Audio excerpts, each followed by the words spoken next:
Yeah, and Brian will be here eventually. Yeah, Yeah, I know. Ever since Brian got Preston, he doesn't need Sim anymore. He doesn't love you anymore.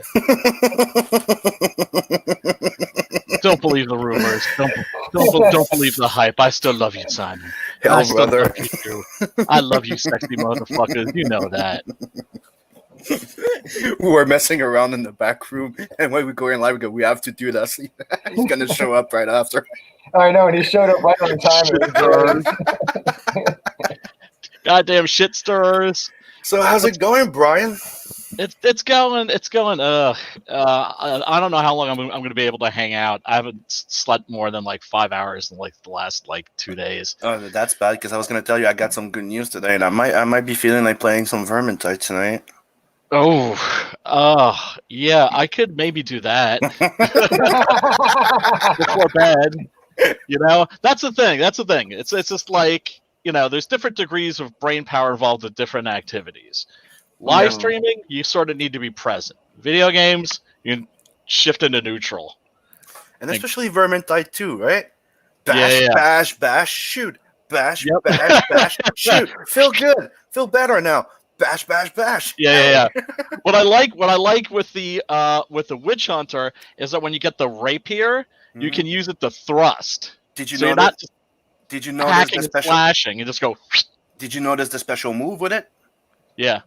The where Oh, where where it shoots, it has its own gun attached to it. oh, really? No, I Yeah, yeah, did not. dude. If I find the button for the special attack, okay, it's special attack. That's what it is. Like you have a special attack where you can shoot at both guns, right? But when you have the rapier on, if you press the two buttons, he shoots with it. He has its own like little pistol with it, and those bullets are technically infinite.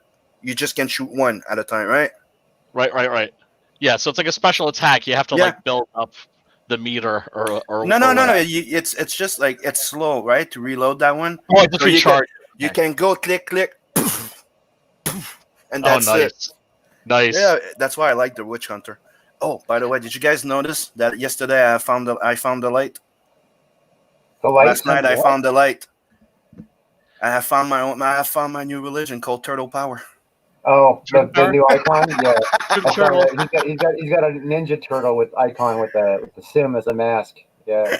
Ninja, rap, Yeah, rap. Go it's a ninja, go go ninja, ninja go. Go it's ninja, go ninja, go. it's a joke that yesterday because on the hard line for the last few times like they've been joking around with the Chungus and how Chungus is dead and now he's our savior and the Church of Chungus, and I was fed up of it a bit. So yesterday I decided to pick at them. I'm like, my God is better than the rabbit. My lord is the turtle, and you all know the tortoise and the hare story. Slow and Yeah. steady, keep eye on track, and I Well, and instead he I'll get wins the to the finish race, line. baby. And then we just started adding to it, and that's what we're just started making fun of it. Oh, dude, sounds like you could maybe do like an L. Ron Hubbard and like start a religion. Tax free. Hey man, I don't know what the situation is in Canada, but here in America, tax free, baby, tax free. See, That's that's what what we should do. We should sociology's a we should religion. we should make a religion about creating comics as it's the religion, so that everything goes tax free. No, well, one of my winning points yesterday Oh, was the fact that if Chungus dares to lose weight, they're gonna have to deal with a Warner Brothers lawsuit because it's just Bugs Bunny that got too fat. I don't look. I'm new to this whole You don't Chungus know game. what Chungus is? I It have was it was no an old clue. meme that started from one of the videos of Bugs Bunny inflating himself to look different. So they started a meme, and the guy is where I've been messing with it, and how do you stop it? But you Yeah, put yeah, another yeah. No, god in no. it. Memes have a life on take on a life of their own. They're pretty much So unstoppable once they get rolling. just in case people are wondering why the turtle power thing, we're just having fun. It's just I miss all this shit going around. We need to have fun. Remember when we did the duck versus the vampire thing? Yeah, yeah, yeah. Yeah, that's about the same thing. It's just us having fun. Seriously, man. Let's keep CG fun, man. I'm just not down with this fucking drama. Yeah. Not cool. Did I show you guys my very first comic book? I actually found it the other day. I What was is it? going. You're not gonna believe the title What is it? because Leroy's Mag. Oh, I'm sorry. I had it upside down. I didn't even notice because Leroy's mag. Leroy's mag. And I don't know how old I was when I made this. A lot of the pages are in yellow. There's no way you're going to be able to see those. But here we go. Here's a comic I did called The Reject. And a nice little note to turn the page, just in case you should just happen to forget to turn the page while you're reading a book. Look at that art, man. Look at that killer art. Well, you don't have arrows saying read? No, I don't think so. I don't think I was. I don't think I advanced like the full page panels. yet. It's all full pages, no panels. No panels, man. All splash pages. And also, you could even back then, I was obsessed with censorship. That says censored. CENCORD.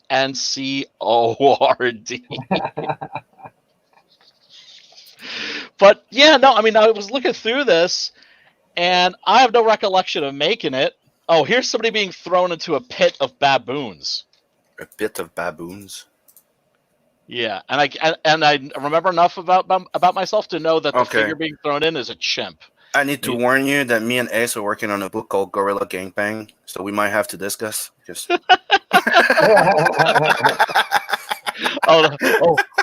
oh my. That's definitely something like a furry book. I'm just trying to say. That's definitely sounding like a furry book. And here you can see at the very bottom the baboon eating the severed arm of oh my god, that had just been thrown into the pit. What you did a French comic? Yeah, pretty. Yeah, it's avant-garde. It says fin at the end. Fin, at the end. Fin. Yeah, no, it says fin because you used to see that at the end of movies sometimes, and fin. especially if you, especially like the Italian movies. Well, no, isn't it in French? Isn't it finis? No, fin. Fin is fin. Okay. Finis is FINI. Gotcha. That's there for la fin, the end. My pronunciation for French is abominable. Oh, trust me, dude. I'm bilingual. It happens to me all the goddamn time. Yeah, especially words that are similar. When he goes around telling everybody that he's bi, they get the wrong idea. He means bilingual. Oh, yeah. Well, AC/DC used to catch flack for their name. I'm a full-on lesbian. Don't worry. But I found this and it reminded me. It's just like, well, why did I make this? Because I loved comics and because it was fun. And I think some people are losing sight of that. Is like, what are we fucking here for? We're here to make comic books and have fun. But making comic books. That stuff happens every time you try to earn a living out of something you're having fun with. You have to remember that you're in it for the fun, not just the production aspect of it. Yeah, I mean, it's a job, right? I mean, that's what we're all like. That's the dream, right? Mm-hmm. It's to make this a proper job, but it's it can be a fun job, but it's still a job. But you can't forget the fun, because if you forget the fun, that's going to affect your product. Mm-hmm. I mean, you look at somebody like a writer I really admire, right? Like Chris Claremont, who took the X-Men, who were D-listers, and made them, the best-selling comic of all time at that point, right? When X-Men peaked. And he just hung out for way too long. You could tell he just wasn't having fun, and he was just sitting there at that job. It was obvious, time for fucking new blood. And, you can understand. It's like, okay, he sort of built this. It's his right to squat there. But you can always tell when the thrill is gone. When people are faking the funk. Don't fake the funk, people. Don't fake the funk. You can always tell. At least I can always tell. Because I like the funk. Mothership connection, baby. Oh man, don't get me started on that P-Funk, man. Right? Like 99.9% of all samples in rap music up until like the 2000s was Yep. fucking We Parliament. want the funk.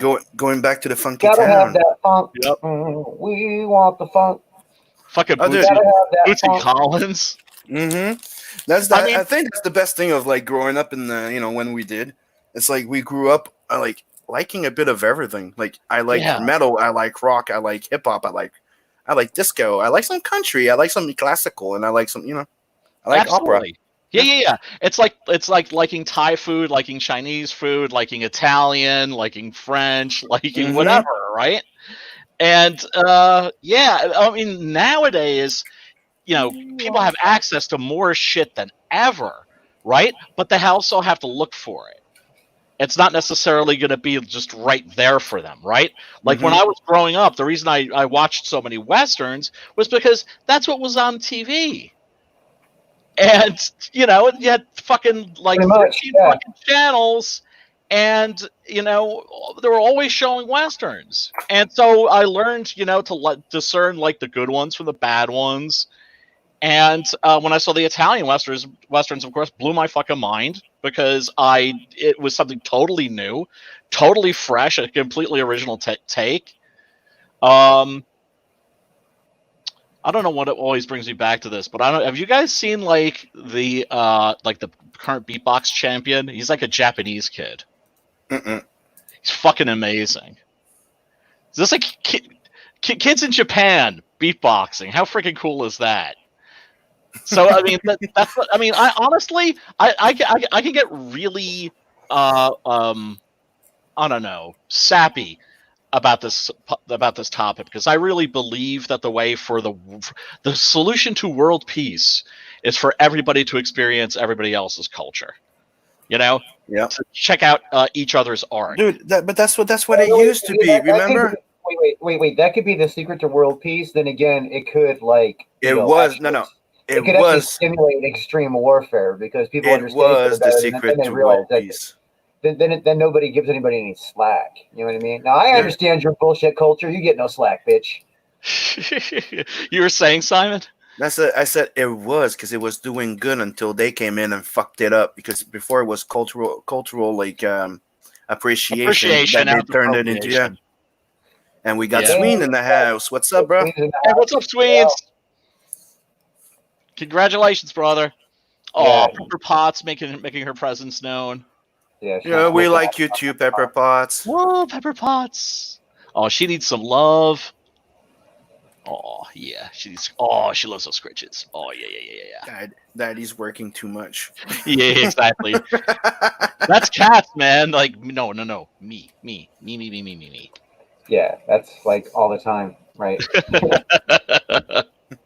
It's one of the things you got to dig about them, though. So, what we are here for today is to talk about a project that's coming up. This project is Tales From The Natverse, and that's a project that's very dear to me. Yeah. Well, it's your project, so it better be. Yeah, but no, it's a project I fucking hate, man. It's this fucking thing, man. No, but what I mean is, you create stuff, right? You could write different type of stories, right? But not the Merc, and like I had that conversation with Brian before. It's like I have Not the Merc and I have Wool Dragon, and those are like my two love letters to everything I love about everything that's storytelling or entertainment. And they also have the name of my kids. Wool Dragon's name is Logan, and Nat. Well, my youngest son's name is Nat. Oh, no kidding. Yeah, it's Nathan. Oh, no shit. Oh, that's great. So to me, it's like those are like my little babies. I still like get attached to like Vincent and stuff like that, right? But those are like my first creations. Those are the first one that I decided like in 2005 was Wolf Dragon. I'm like, I'm doing this for my life, so I'm not doing nothing else. And in 2009, I'm like, I'm working on Wolf Dragon and that, and I want them set. But when I came into CG, right, I saw that there was a hole. There was no horror. There was no manga. There was no this. And I'm like, I've always wanted to do this. So let's do that little anime thing that I want to do, which is an homage to, those classic action payback movies mixed with the classic, very gory and violent primal vampires. And I'm like, And they kill vampires in Twilight, and you know why. Now there's a freaking print where he killed them. Oh yeah, of course. With yeah, you have Edward and Bella. Yeah. Oh man, it reminds me of the actor Franco Nero when he was talking about Keoma, which was like his last Western, I think, or close to it. And he said, "It is like a mother, and she has many children, and she loves them all. But then there's always that special one that she has something special with." And so this would be like your special project, your special. Dude, you guys know how much I talk about Meta Baron, how much I love Meta Baron. Of course, me too, brother. Wow, this is my love letter to everything that's Meta Baron and everything else. So this is my baby. Oh, looking forward to it, man. Oh, hell yeah. Do you want to give people like the full background on this, or I mean, it's entirely up to you, of course. Well, this is basically how I see this show going. So we're gonna try and talk people into signing up for the camp. Then we're gonna go through the one that he's done as a mock-up, because he sent that to me like a fool, so that we can show it to everybody. And then he's gonna probably share his screen and tease us with a bunch of shit that's not on those things. But in the meantime, we're going to be digging into and asking him all the questions that we have not asked him yet about how long it's been in works, how things about the characters, details, anything that he'll tease us. We're going to squeeze him for these spoilers, because he is fucking hard to get information out of. I know, because I've asked him before. So we got to squeeze him until he fucking juices a little bit, because we're gonna put the screws to you tonight, Simon. We're gonna put the screws to you, dude. It's one of the things that Steve used to say, and Adam too, about Bloodhunt when they got on the team, right, and they saw the book. They don't, dude. We were agreeing with everybody that you showed too much, that you gave the story away, but you fucker. You didn't. I'm like, yeah, I knew what I was doing.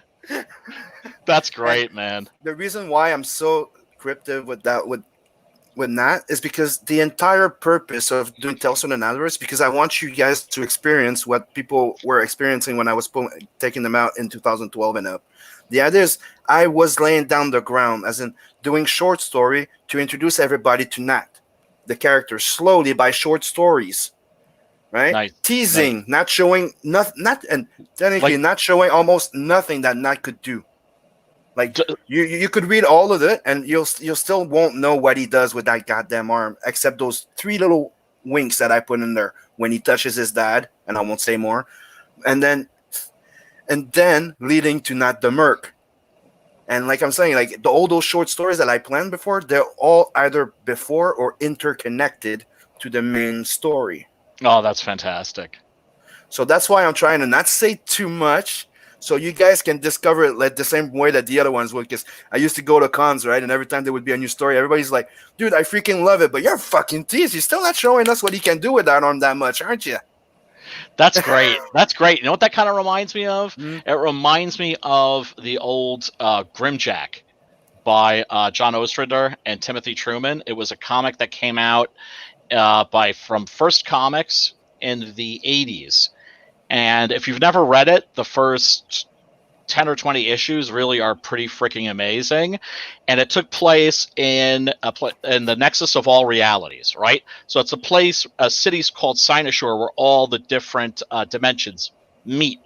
And so the laws of physics might be different from one neighborhood to another neighborhood. So swords would work, like a gun might work in one neighborhood, but not in another neighborhood. Swords would work everywhere. And the hero was a guy who was like a 50-year-old mercenary. And you never found out, eventually you started to find stuff out, piecemeal about his past. Mm-hmm. But you generally knew almost nothing. And that's what this sounds like a similar approach. You're just gradually going to. That's the thing. That's what I like to do. Is I like to, develop the character. You grow as he goes, because you start the story he doesn't know much about his origin. That's why technically the pitch is Nat is a mercenary living the life of an outlaw to stay alive and find his origins. Born out of an illegal experiment by aliens known as the Engineers, who got eliminated by the Federation to stop them from succeeding. That's how Nat met his father, a Federation assassin sent to kill him. So he's an amnesiac. No. Wait, hold on a sec. He's technically born from an experiment, so all he knows is that.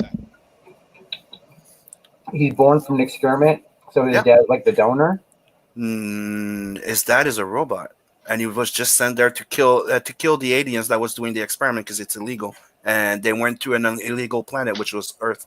So his dad is a robot. So was his dad a robot when he like did he donate fluid, or is he like a clone, or is did the robot make him? No, how did the dad become his robot? How did the robot become his dad? He's his adopted dad.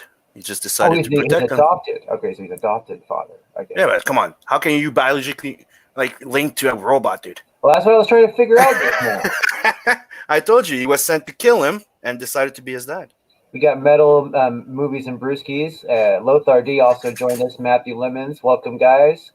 Everybody, welcome. We're here to talk about Sim's upcoming book, and we're trying to pry information out of him. So.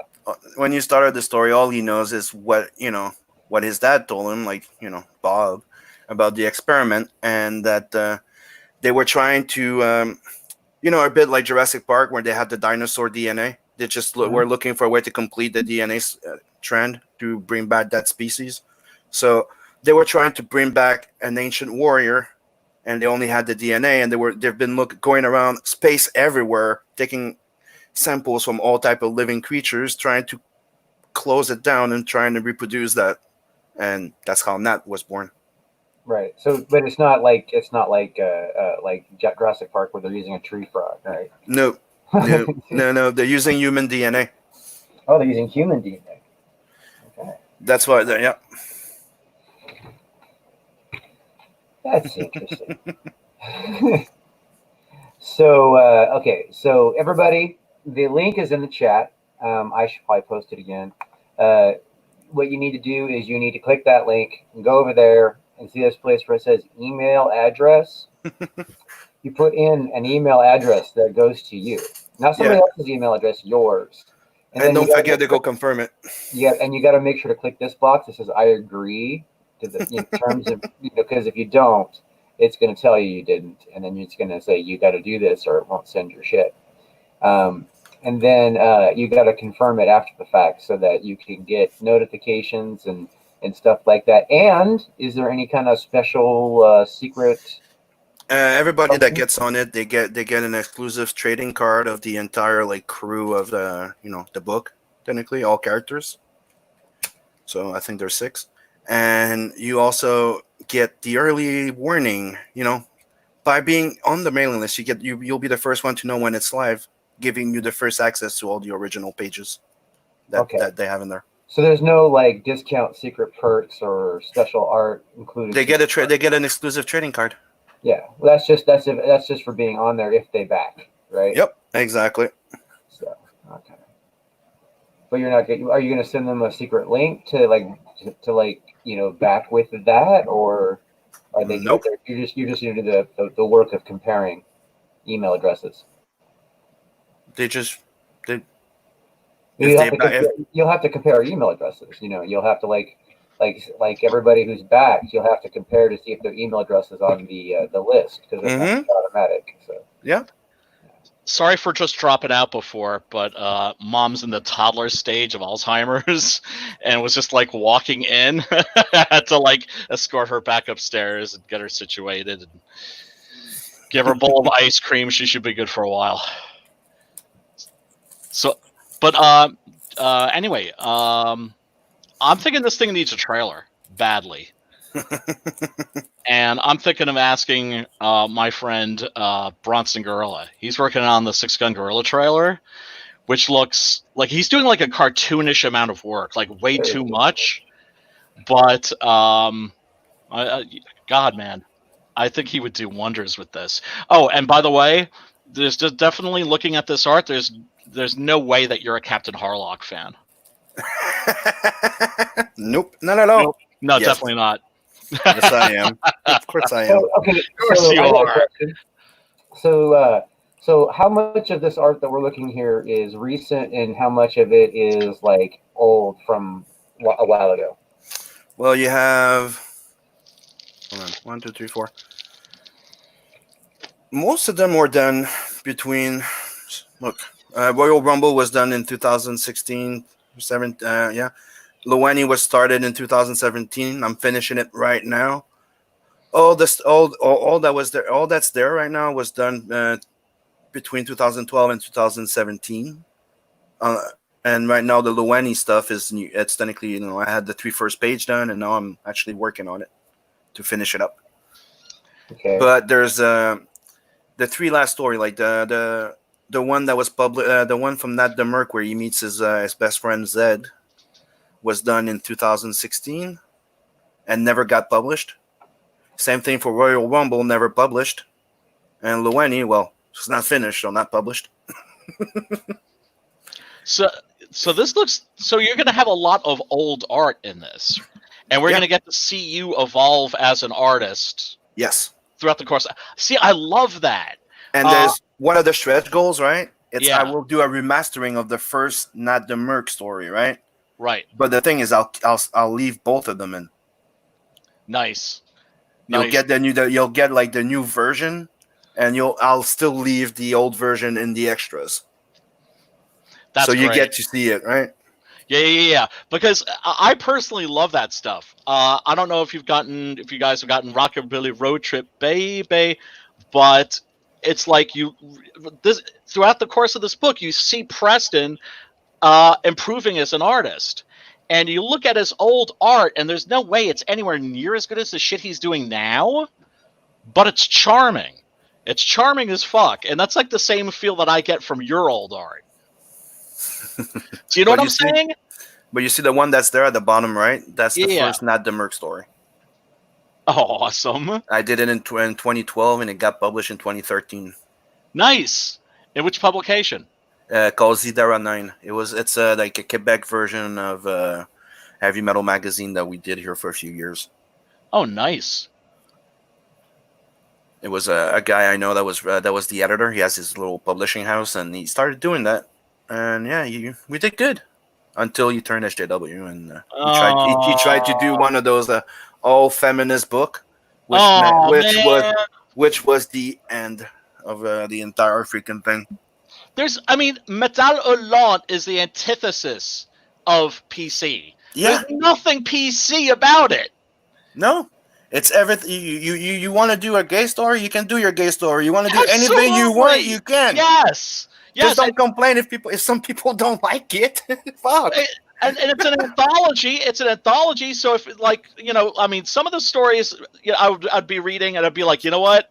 Whoever did this was like not only high as a kite, they were most probably like tripping on peyote or something like that, right? A lot of heavily like drug oriented art and stories in heavy metal.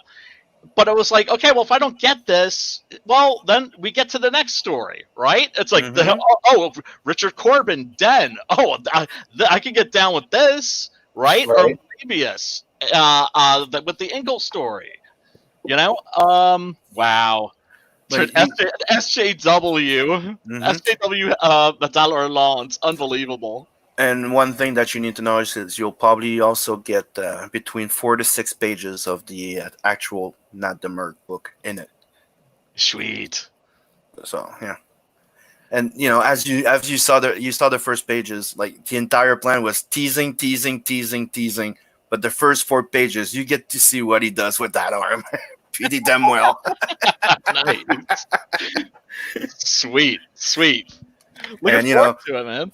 For people asking me the question all the time right now, I started saying it. He's a technomancer. And if you know what a technomancer means that he's very good with tech, and he can pretty much build anything he freaking wants. Wasn't that like a class or because that's giving me like a Shadowrun flashback. A what? A Shadowrun flashback? Shadowrun? Yeah. Did you ever play that when you were a kid? Like, no. Oh, okay, yeah. But I heard about it. It was like a D&D thing, but with a mix of cyberpunk and magic. Am I right? Yeah. So if your question is there magic in the universe of Nat? Yes, there is. Nice. Like I'm saying, wait till you find out what the arm is all about. So your storytelling possibilities are virtually limitless. Yes, that's the point. That's what I created Nat for. He's created to be an ongoing. Like I can do whatever I want with him. That's awesome. Like I can make him hunt a freaking worm from Dune if I want to in one episode and make it funny and still make it fit with the entire general story of what I want to tell you. I got a big story. Like the way it's planned is like I have one general story that I want, right? Yep. Where you find all the answers, but in the middle I can do whatever I freaking want. Like I can wake up in the morning and go, oh, today I'm doing what the first story is going to start with. Well, he's going to transfer a whole bunch of like, I don't know, cows, and it doesn't do well because the cows are carnivores. I don't know. Come up with anything I want. Right. He's a merc, so that means that he's going to be doing, could be doing all kinds of jobs. And I'll tell you, like as I said before, Tales from the Natverse, right? It's meant to be a companion. It's not a one shot. It's not just a prequel. It's a companion book that I'm launching. So it's made to run as extra stories that I feel like telling about what's going on within the Natverse, either during this or hey, find out what happened to Rose in between those two stories. Discover what happened to that character. You know that guy that just showed up there? Yeah. But here's his backup story. Oh, that's awesome. That's what Tales from the Natverse is all about. Oh, that's awesome. So it's an ongoing as well, right? So. Yeah. Oh, that's fantastic. Hey, Mogwai Centurion, welcome, brother. Yo. Hail, Mogwai Centurion. And, of course, hi to everybody in the chat. Hi to Matthew. Hi to Lothar. And, of course, hail Metal Movies and Brewskis. But, yeah, no, that's fantastic. They used to do that sort of a thing, too, sometimes in the 80s in, like, comics like Grimjack. Like, there was Grimjack, and then there was Munden's Bar, which was the backup feature, right? Mm-hmm. And the backup feature, Munden's Bar, was set in the bar that the hero Grimjack owned. And he was a mercenary, right? And so anybody could have, talking about the nexus of all realities, anybody or anything could have walked into that bar. Exactly. And that's what I'm trying to do with this. Yeah, you got it. That's exactly what I want to do with this. It's like their universe is also a character, and I'm trying to keep it alive as it goes. That's why the Skullbusters will also fit in there. Nice. So it's it's like I said, it's weird. It's built like it's a team book, but it's not a team book. It's like you could pitch it different ways, but that's what it is. It's like a big massive crossover of all your own books. Yeah, that's what it is. It's like instead of just like trying to do like a story of this, and a crossover once in a while. No, it's not the Merc, right? And everything's happening at the same time. They don't have to have their own books like Marvel, DC. They have Tales from the Natverse, and that's it. That's fantastic. So cool! I'm sold, man. I can't wait. I can't wait. I can't wait to check this out. When are you launching, brother? Delays, because I was saying that it was launching like by the end of the I wanted to launch it at the end of May, but now we're in June because little delays of the printing. Like I said before, I had like a little rise of price. I had to negotiate because I use a lot of freaking blacks, and it was giving issues. So now I have to pay. I have to pay right now. I have to pay the color printing, but I'm not paying. I'm saving money because I'm not using colors. Yeah, it's a weird thing, but that's how it is, right? You're not using those toners, so right. I'm paying an extra $320 for 400 copies, but it'll be worth it because I don't want to dim out the black. The purpose is to have the black and white, right? Yeah. It would be like shooting a movie in black and white and then colorizing it. And I don't mind, like, if I would have done like shades of grays, maybe dim it down because it doesn't matter. But the entire purpose and what people like about my black and whites is the fact that it's pure black over pure white. Right. And I want it to stay that way. Right. Yep. You preserve the purity of the art that way. Mm-hmm. Yeah. And Michael Beacon is going to be coloring Royal Rumble for the book. Ooh. Excellent. Mm-hmm. And if you reach one of the stretch goal, and that's when the Loani story comes in, gets added to the book, and will also get colored by a beacon. And the book will be if we get to that, 15, 20K, the book is over 80 pages, and at 25K, you get a swimsuit special Ashcan. Nice. Beautiful. And this is all of people, well, I mean, obviously these are stretch goals. Yep. Gotcha. Do people get anything cool, like for signing up to the mailing list? Right now, you for signing up, you're getting a trading card, an exclusive trading card that nobody can get. Okay, nobody else can get. Like the idea is in there, and one of the stretch goals is you unlock six trading cards, which is a trading card of each character. You've seen Nat, Rose, and Luani. Those are the trading cards, right? There's going to be 6 of them. But the one you get for free, it's a group shot. It's the one I showed you before. Yeah. Where they're all standing. Yeah, it's awesome.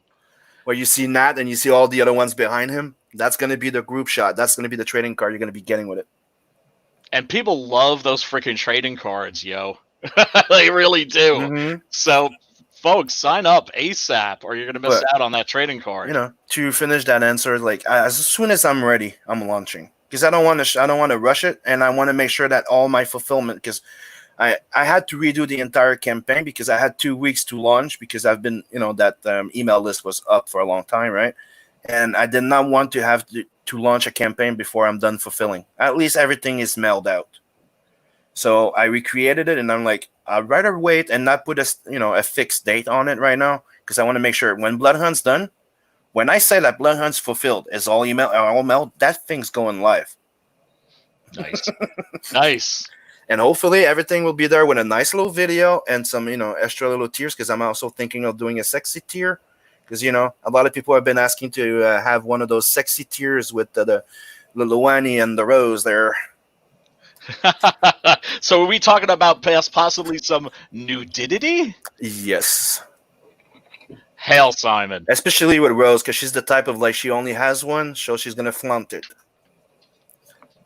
There you go. There it is. There it is. That's great, man. And this has such a heavy metal feel to it. Nudity wouldn't feel out of place. Yeah, and keep in mind, people, it's not porn, it's not sexual, it's nudity. Meaning you'll see boobs, you'll see butt. It's nudity. It's not. Right. Try to have a European perspective on this. No spread legs, no close up, no nothing. It's just not worse than what you would see in a Quentin Tarantino or Yep. Rodriguez movie. You get to see boobs and butts. Yep. Nothing wrong with that. Nope. There was a time when that was okay. Dude, that's what indie was. I know. For a long time. Yeah. Yeah, dude. I mean, you look at all the indie horror movies. Why do you think they all have titty scenes and shower scenes and women in prison movies? It's because the whole point of exploitation movies was they were exploiting the things that you couldn't do in regular movies. So it's like, well, come see our movie. It's not going to have any movie stars. It's not going to have a budget or anything, but it's going to have tits and ass and gore and all the stuff that's not in those other films. Mm-hmm. Yeah. Yeah, and then of course, when Metal Hurlant hit the United States, we were just like, because we grew up with the Comics Code Authority, even in the Conan comics, the blood was always black, if there was any blood at all, right? And you were just seeing But that's one thing that a lot of people don't know about Heavy Metal Magazine, right? That's what it did. Yeah, it's the main force that really pushed back against censor and PC culture and all that thing. That's why they united Mobius and all those guys in Europe, and that's why they reached out and traveled to the States too. That's why they were friends with all those Marvel guys and DC. Yeah, and of course, any serious artist in any field is always going to want to take a look at what the other guys are doing. Mm-hmm. Because they might come with something that you've never seen before, and that can be a total game changer. And heavy metal was one of those game changers, without a doubt. And then, of course, later 2000 AD, that was a game changer of another sort. It's every 20 years, Yeah, but that's the thing. It's cultural appreciation, exactly. Yeah. So we share and we grow and we learn new things. Yeah. Like me, like when I was a teenager, I was highly into Asian culture, like Japanese samurais and shit like that. I did some martial arts because of it too. You know, that it's all part of stuff that we like. You know, like I keep saying, I grew up with your culture. Hey man, check out my T-shirt. Do you recognize? Yeah. Do you recognize? Yeah. Bruce Lee. No. Badass. Glasses. No. It's Sonny Chiba. It's badass. Oh, hold on a sec. Now I gotta. Badass mofo. Badass mofo. Okay, now I see better. Yeah. Love me some Sonny Chiba. As Joe Bob Briggs says, when Sonny Chiba walks down the street in Tokyo, people just offer him their asses to kick.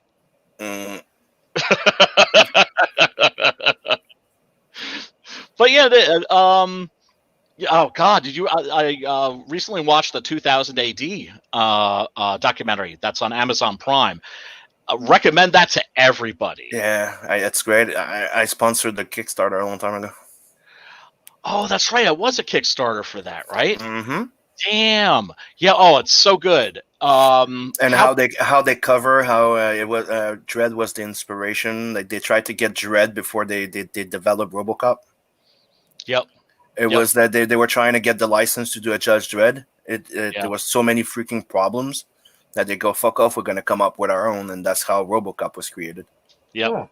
Yeah. Mm-hmm. Yeah. RoboCop was, I remember was seeing in the theater and thinking and loving it, but thinking like, oh, this is basically Deathlock the Destroyer, who was Dredd, and Judge Dredd. Mm-hmm. And he's fucking great. I watched the director's cut the other day. So good. Yeah, it is awesome. As for like the 90s Judge Dredd movie with Stallone, I thought it was shite when I first saw it. I thought it was absolute garbage. I think it's aged very well. I actually think it's a really good movie if you're not approaching it so much as like a Judge Dredd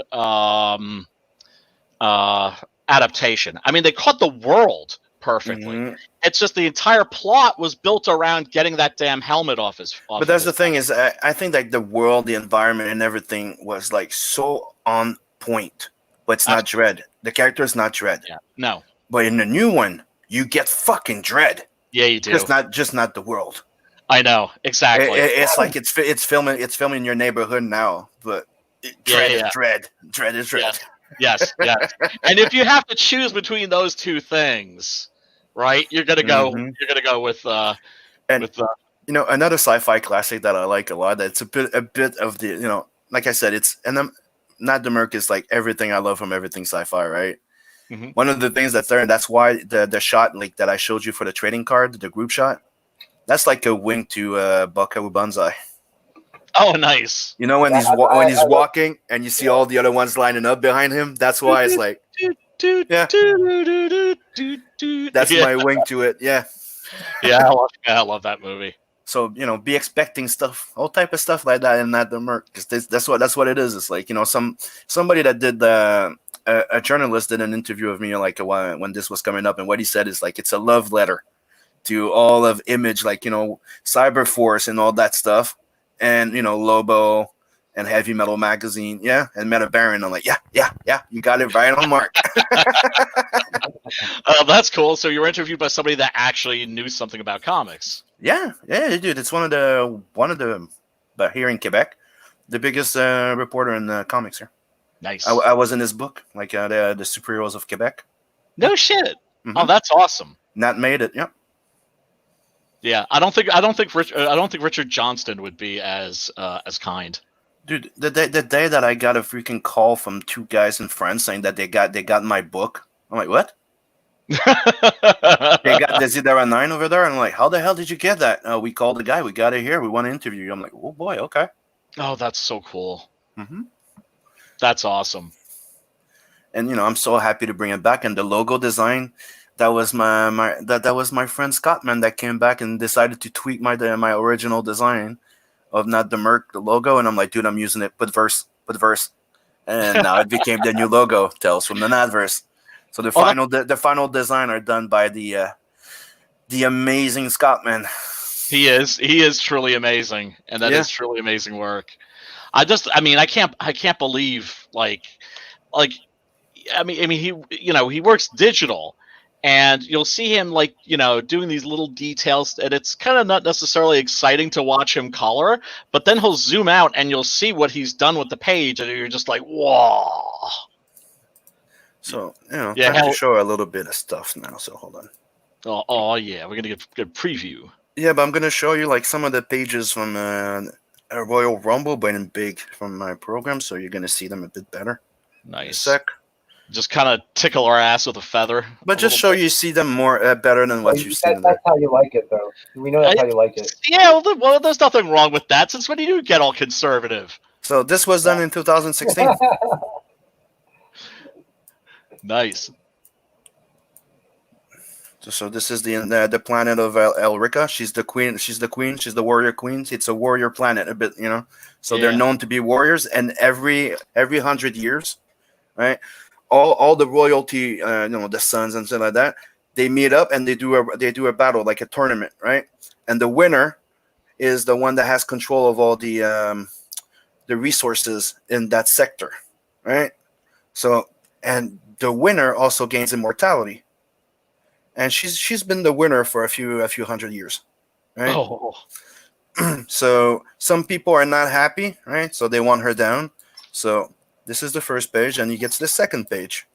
So she introduces everybody to the tournament, and everybody's getting introduced, and that one just goes, "Fuck you."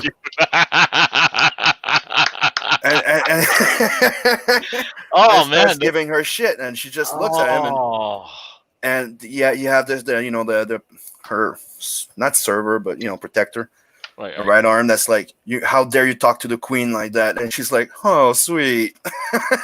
Yeah. And he's like, no, let me handle this shit. Like, oh boy, a challenge. So she gets here and she jumps down. As you see, she lands the little spin, and that's when she goes, for this insolence, this is a Royal Rumble, free for all. Come at me. And she just fucking leaps at them. And that was like, what the fuck did you do?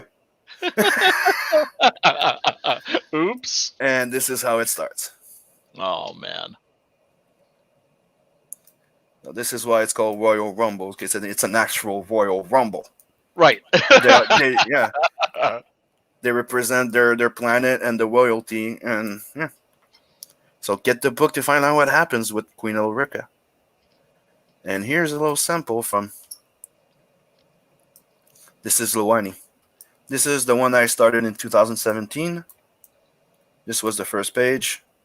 This is the Federation planet. When I said there's a Federation, so you have Brad Cruz.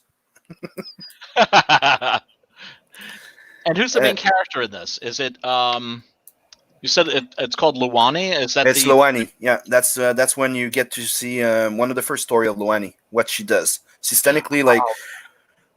I'll say what I can say about it. She's technically the bodyguard, assassin, and... Yeah, bodyguard, assassin, and security for the big boss of the black market.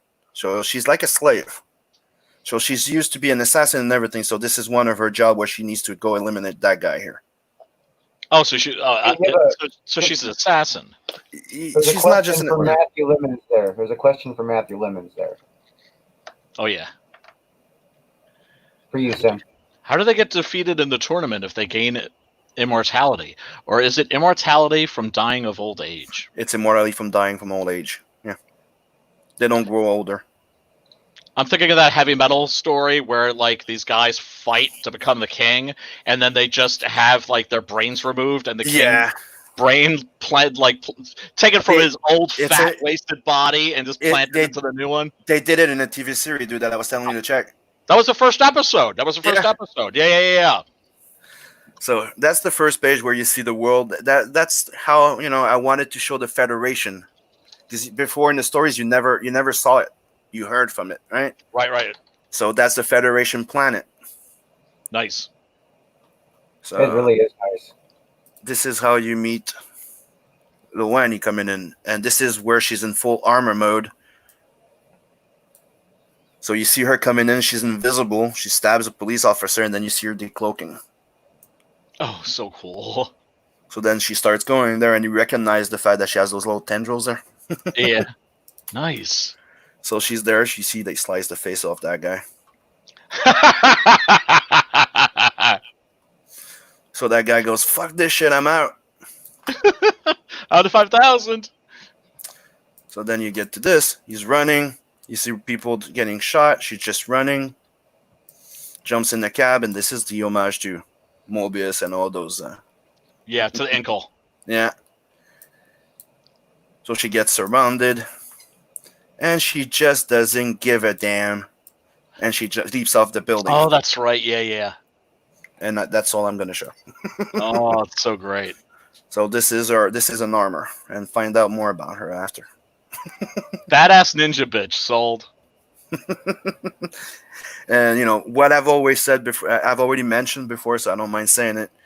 What makes her different out of every other character is that she's the only and fully synthetic being. Wow. And if you wonder what I mean by synthetic, is remember Spartan in Wildcats and the other one in Aliens? Right. Robots, basically. So she's not an android, but she's synthetic. Get it? Yeah. Like she still has organs, but they're not like our organs.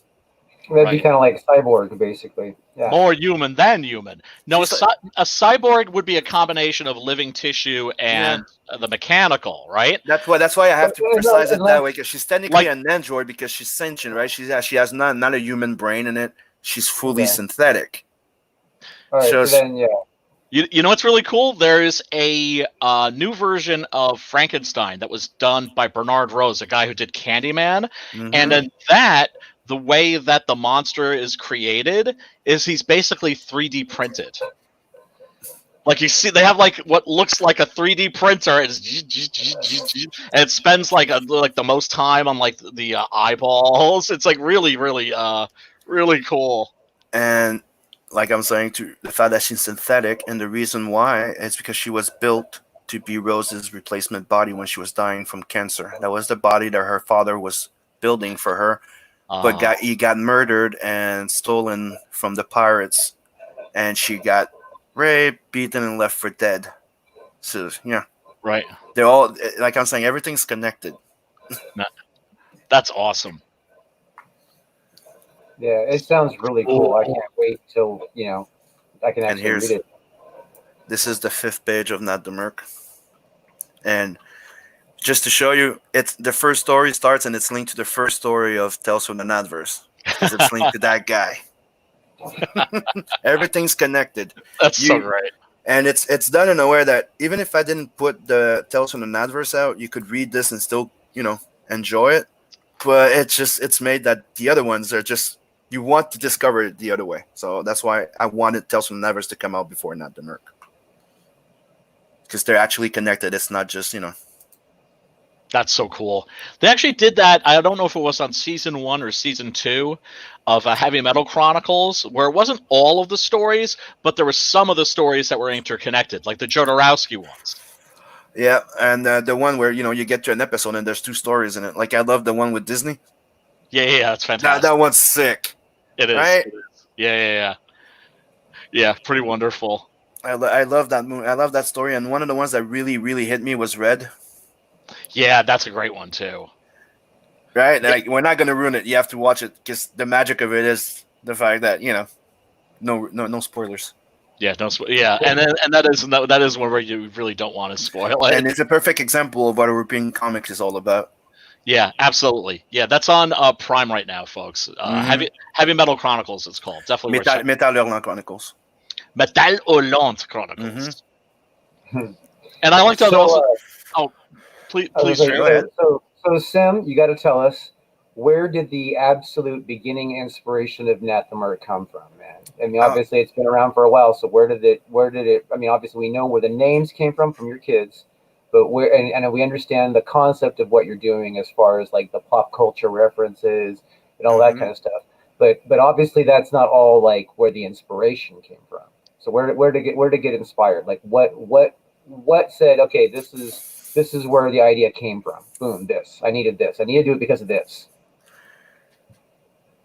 To be honest, I was working on Wolf Dragon, right? Mm-hmm. And it was not like picking up as much as I would have liked to, right? With the first, so I was like, I need to find something different, and that's when I went back to I went back to college and university to study 3D animation for movies, right? So one of the projects, I'm like, we didn't have a what is it in English, stage, when you go to work at a place just for experience after school. Apprenticeship. Internship. Yeah. Okay. Intern or apprentice. And, yeah. Yeah. So you go there and it's part of your grades at the end, but the part is you go do the job, right? And we didn't have anything. The school kind of like ran out. So I came up with a project and a business. I had to put up a business plan because I came up with the idea of like, let's simulate a film production. We simulate that we're putting together a short animated project, and we'll be evaluated by how we can set it up and how close we can get to a finished product. And I had to, show it, and it got accepted by the school, and so we did it. And I came up with the idea of not, because I was trying to figure out, like, look, like I said, it all came from Wolf Dragon was made because I love the Knights of the Round Table. I love the King Arthur and all those freaking myth and legends. I love it, right? And I wanted to do something that was like, I can have a character. Like Turner told me one day, if you want to do a book, choose a character or something that allows you to do everything you would like to do.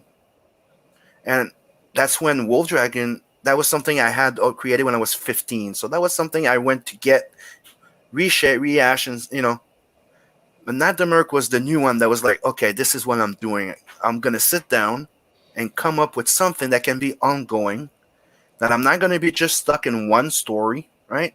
I can do what I want with it. Like, I know where I'm starting. I know where I'm heading. I know what I want to hit, but it's going to be a fun ride, right? I don't know, So that's how I started creating that. And it came with the idea of like, okay, how do you go with the action and something that I became with the idea of like, and I'm saying like, okay, I'm trying not to go too much in details because you're going to have me on that one. You can go details.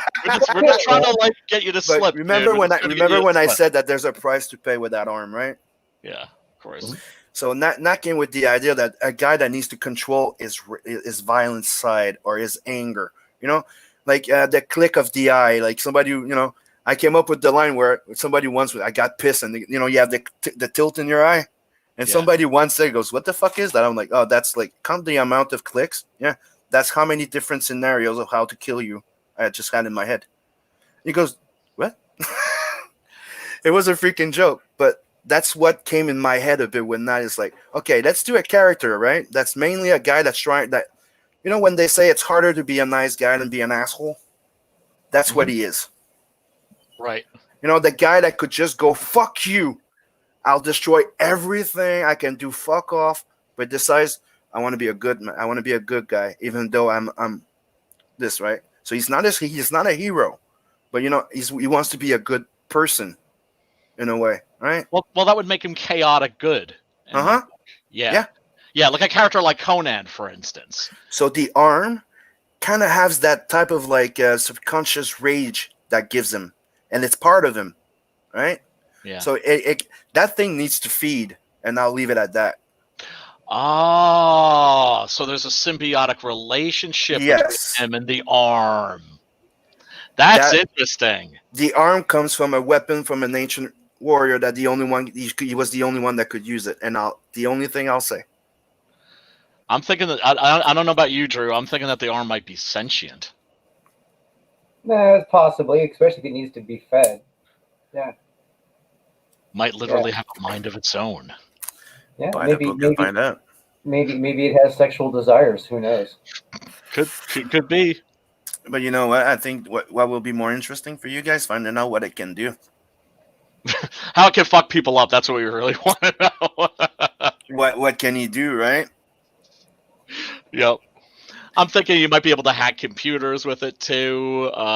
Maybe it's more useful. Maybe it's useful for more things than just like killing people. But it's not just for killing people. That's for sure. It's his left hand, so you have to wonder if he's left-handed or right-handed. Yeah, if he's a southpaw or not, or ambidextrous. But that's one of the things that I always thought was funny is that everybody's asking about the arm, and I always had fun with it. It's not a robotic arm. What is it? It's his arm. He's born with it. He was born like that. It's a parasite. He was born in a vat of a mix of DNA, and there you go. Yeah. So he was grown, like decanted, like the people in Brave New World. And I'll tell you only what he knows from the get-go, because that's the entire point of the book. It's I don't want nobody knows anything more than he does in a way. Like I want the reader to find out everything as he does. Yeah. So, that's why I say, like, all he knows, right? It's what he knows since he's been born, is that the droid, that's his dad, that's his father right now, was sent to kill him, eliminate the aliens that was trying to do that experiment. And the Federation would go at any length to get rid of it. So, he needs to stay away from being noticed. I see. So he has to live a kind of like a vagabond lifestyle. Mm-hmm. That's why I say he has to live the life of an outlaw, right? Being a mercenary, right? Always on the move, never attracting too much attention. Yeah, exactly. Yeah. Well, he didn't want to be a Dredd, but he's not, and he attracts a lot of attention. Of course. Come on, you'd see that guy walk around, you wouldn't notice him. Hey, that depends on your world. If there's like if every other guy looks like that, but clearly not every other guy does look like that in his universe. Mm-hmm. And let's just say that where he is, there's not many humans, and humans are not very liked. Interesting. An oppressed minority. It's more the fact that it's in another universe, and like I said, the engineers went too close to Earth. It's illegal to go there. Gotcha. And that's all I say. Yeah, I was going to ask you, is like Earth a toxic waste dump? But nope. Nah, don't worry, dude. We're not going to shoot you full of sodium pentothal and get you to reveal anything that you don't want revealed. And one thing that I like, we can't reach you with the needle from here. And one thing that I'd like to mention is I don't mention anything about where, when, or anything. It's somewhere in space. Gotcha. That works. Because a lot of people are asking me when it is and time and stuff. I'm like, I'm not doing it. Why are people always so fixated on years? Mm-hmm. Maybe they don't have time. Maybe they don't have time as a concept there. Maybe they just never fucking dealt with it. Right, or it could be the year 2077, or it could be the year like 400K. It's just another galaxy. It was a long, long time ago in a galaxy far, far away. Far away. Yeah, it's just another galaxy. That's what I'm saying. Right. Somewhere in space. Yeah. So in a world like that, you can really create your own rules. Mm-hmm. So you're doing like some major world building with this. Yep. That's awesome. Like I want different. Like I'm planning all the race. Like that's why you meet Queen Ulrika. She's in one other sector, right? And yeah. You have the pirate place, and he's not a pirate. He has nothing to do with being a pirate. It's just that his best friend and like a big sister, she's the queen of pirates. It just happens she is. That's awesome. And he's a mercenary. That's awesome. So that's I'm really like trying to create like a living symbiotic, you could say, universe. That's so that you can always come back to. You know what else is cool about this concept too? You can always have guest writers and guest artists. And like, I can also get crossovers. Like like Captain Love could drop by one day because why? Because he get lost in space, and he ends up in that corner of the galaxy. Wormhole. Yeah. Magic. He's got magic in his universe. Yeah, I got magic. Ah. And that really increases your possibilities. Mm-hmm. Yeah. And I wait till you meet the bad guys. I've never shown any. Yeah, that's right. You haven't. Does Nat have a fixed rogues gallery, or are they mostly one and done villains? We'll see. Okay.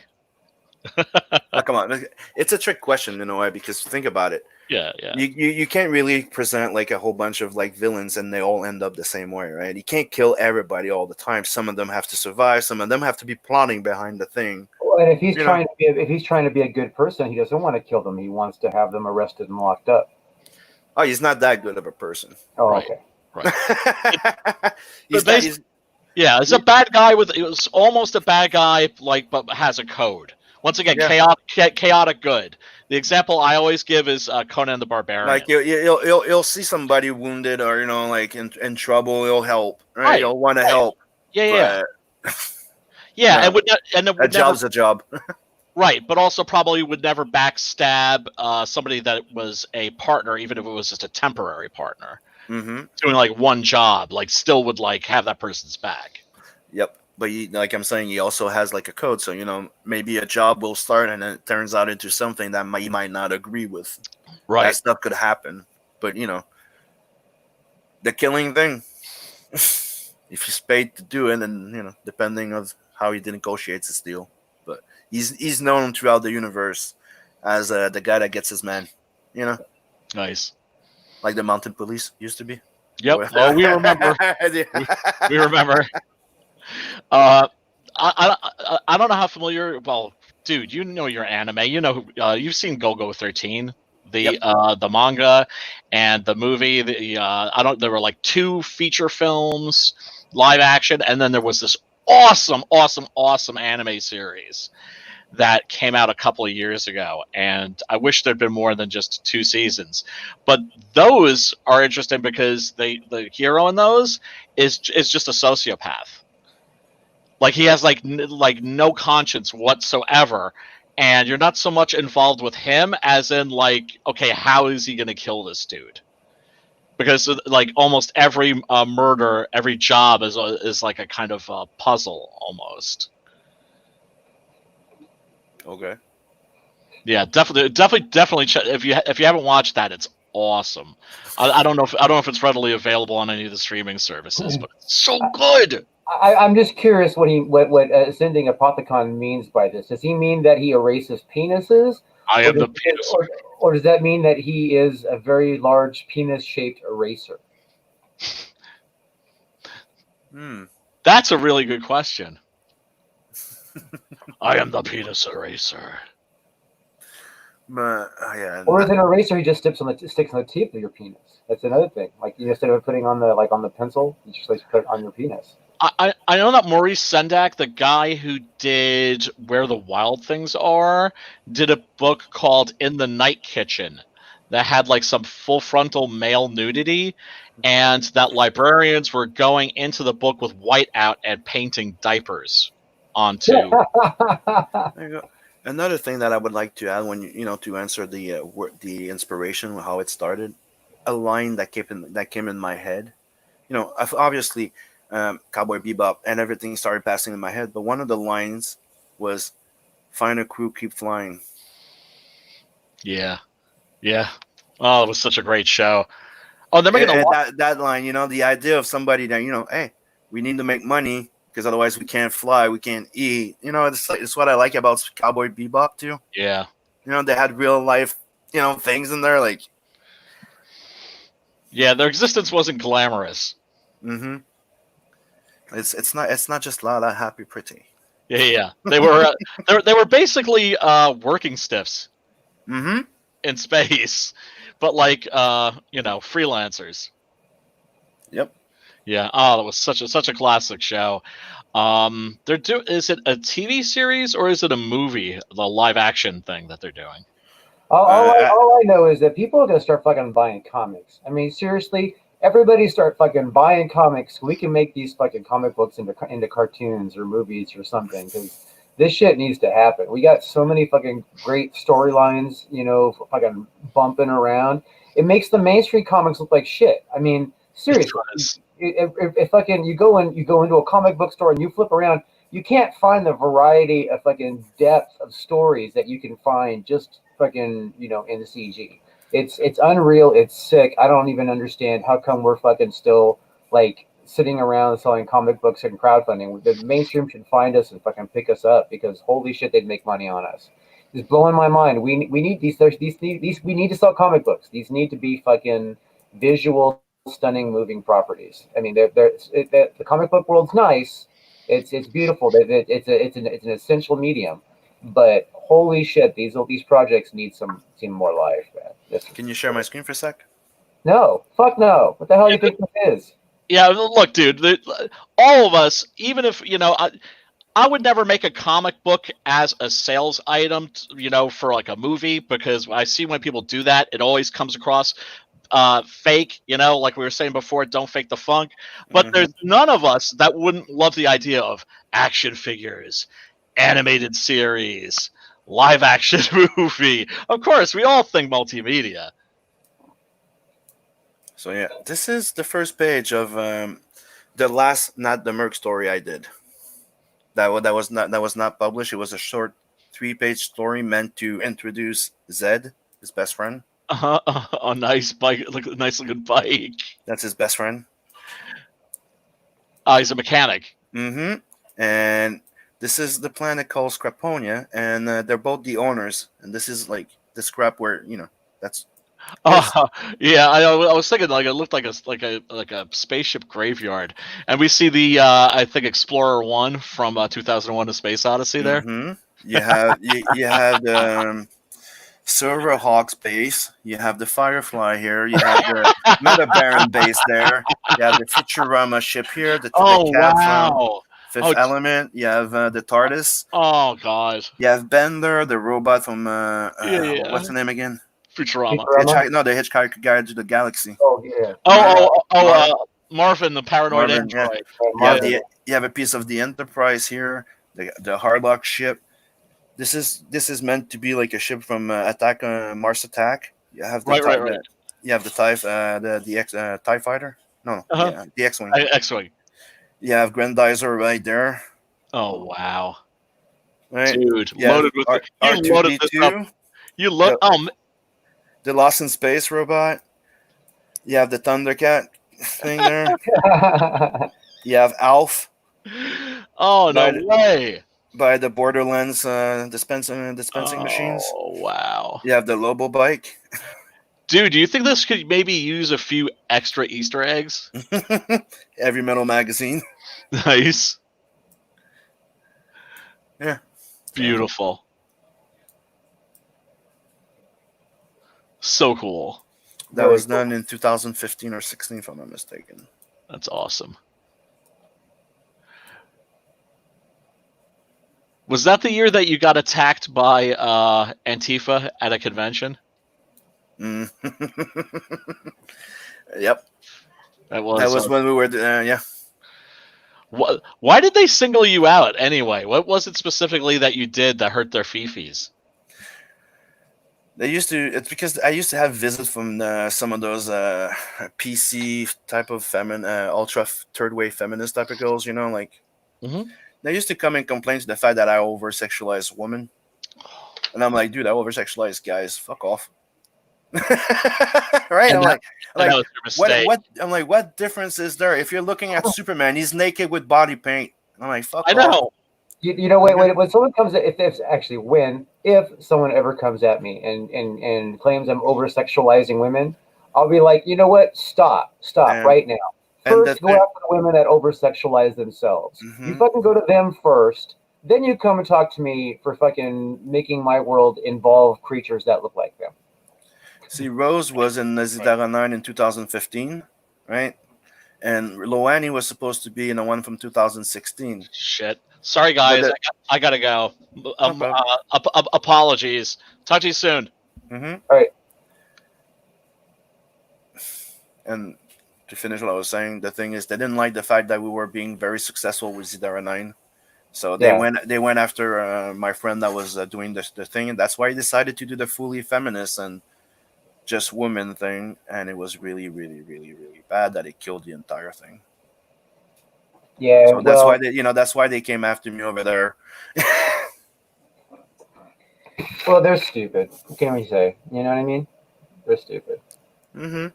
But the thing is, I'm not the type to take shit, and usually, I'm good with and I like to verbally, you know, how can you say, shut them down. I don't get violent, but dude, they came and started like kicking and throwing shit like on the table, and I was there with my kids. Right. And I don't know, when I'm with my kids, I got into that mode of like, this needs to stop now. So I jumped over the table pretty goddamn quickly, and they never came back. But I had trouble getting a table at Comic Con though. Right. That would happen. That is definitely Then something that would Zidara occur. 9 was not a thing anymore. Then this, and Right. it's the same thing with the remember with Heroes of the North that I used to work on, the superhero team. Same thing. Yeah. They used to have all those beautiful, sexy women dressed up in their superhero, right? And they got arrested. They got fucking bothered until they had to freaking close too. It turned into a shit show in there. Oh yeah. This is why, like I keep telling people, this is why I am CG to the core. To me, CG represent anti-PC, anti-censor. So everybody can do their thing, pimp their own book, do it like you want, and the fans decide who they want to back. Right. I agree. I mean, CG is supposed to be about fucking making comic books the way we want to make comic books. It's not about, anything other than don't tell us how to make comics. We don't Yeah. we don't want your, There's we also don't standing up to SJWs and PC and the PC people and stuff like yeah. that. But the Well, thing is, I think it's absolutely ridiculous how they twist it. Like, okay, so like the term forced diversity is one that is used on all sides. But the truth of the matter is, what I mean, there was always diversity. The thing is that what irritates the fuck out of all the hardcores is that you are you are basically shitting on the property. dude, You're not just you're there not was just more diversity before. Yeah. yeah, well, yeah, exactly. They're but well, yes and no. I mean, there was diversity before, but like there were characters that existed that there were always like they weren't token characters. Like Luke No. Cage was not a token character, Nope. right? The Falcon was never a token character. You know what I mean? You can go down the list for over and over and over again, and there was never every time that somebody was introduced who had a racial or sexual difference was because it made sense to the storyline. And it's if the reason why the characters started out white or whatever is because they were written by white men. It just kind of like a white man writes a story. Odds are the protagonist in the story may be a white male because that's what he's going to associate with the best. Mm-hmm. That's just how shit works. If you know what I mean. And so it's fine. You want to hire people that have a different mindset. You want to hire somebody who's a lesbian. That's Dude, fine. I'm a big fan. I was a big fan of. I was a big fan of a Yeah. character called Icon. Do you remember Icon? Yeah, I do. Right. Dude, I love those goddamn comics. I didn't care. Why? Because it was his own character. I love the freaking thing. Though he was cool. He was not just a ripoff of Superman. Right. And the thing is like introducing a new character that's whatever trans or whatever you want it to be, multiple sexual, has 17 dicks. I don't give a fuck. You know what I mean? Just don't like all of a sudden change Superman and make him like all of a sudden okay. Well, Superman is now a black tranny. What? And you're still calling him Superman? You know what I mean? It's like what? It's I mean, I can understand. You wanting to change up the thing, but don't do it because you feel like you need to cater to some new audience or you need to cater to some kind of social thing, because that's just basically bastardizing the property. That's all you're doing is you're bastardizing a property when you do that. Let's see, Path Technic. This the most redacted interview ever. What does the main character like to eat? What does he brush his teeth? Does he count his toes? Does he pick his nose? Make me voyeur the book. So, there's a lot of questions for you, Sam. You want to answer George's questions? Okay. Main character likes to eat anything. Does he brush his teeth? Obviously. Does he count his toes? Not that often. Unless there's a blade or something that come close to it. Other than that, Does he pick his nose? I don't know. I wasn't there when he did. If he did, and make me voyeur the book. Well, when the campaign launch, you'll see more. And I was showing pages before. Yeah. Satisfaction, George. Satisfaction. And thank you, everyone. Thanks for coming, dropping by. L Brothers. Yeah. It's good to see everybody in the chat. We got Joseph King, obviously. We got George again. He's making all this up. Really? Really? I kind of think he might actually be making it up. Right? and drawing pictures of it and writing it all down even. And one of the things somebody once asked me, why is he a ginger, right? If there's a special reason out of it, other than the fact that when I was creating him, I just thought it would be cool that he would have fiery hair, and you didn't have that many redheads in comics. I just thought it was cool. Like fiery temperament, right? Mm-hmm. Fiery hair. I just thought it was really cool. It makes sense. So is there like a label for the kind of creature he is, since he's not 100% human? He would be a hybrid. Yeah, okay, but do they have like a name for it? No, they don't. There's no one else like this. Like I'm saying, there's no. I was saying, because how they come up with slang for shit. You know what I mean? They come up with names, and like what sometimes they're negative, sometimes they're joke. You know what I mean? Whatever. So. Mm-hmm. No, technically, it's like there's nothing like him. One of the things that they can't really know either if he's human. He has human DNA. Mm-hmm. And I won't say more. Well, what's the other species he has other than human? You'll find out. He doesn't know. So what makes his hair grow in that pattern on his chest?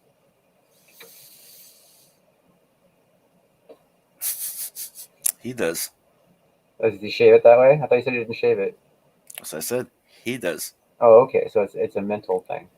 Nah, let's just say he's born with it. Nah, it just grew he was born with hair in his chest? No, he grew like that. Or does he use hair gel? I'm asking questions for George, if everybody's wondering. I don't know what he's using, but the hair is pointy, so he has to use something. It's not like the Along Came Mary kind of hair gel, is it? Nah. Or something special about Mary. That's the name of the movie, not Along. Along Came Sally. Along Came. What is the name of that other one? The one with Jennifer Aniston. Along Came Polly. Is that what it was? Yeah. And then something about Mary. God, these names, these titles. Something about Mary I liked a lot though. Yeah, that was the one with the scene where he was suggested to empty himself prior to the, and then she pulls it off of his ear and uses it in her hair. Yeah.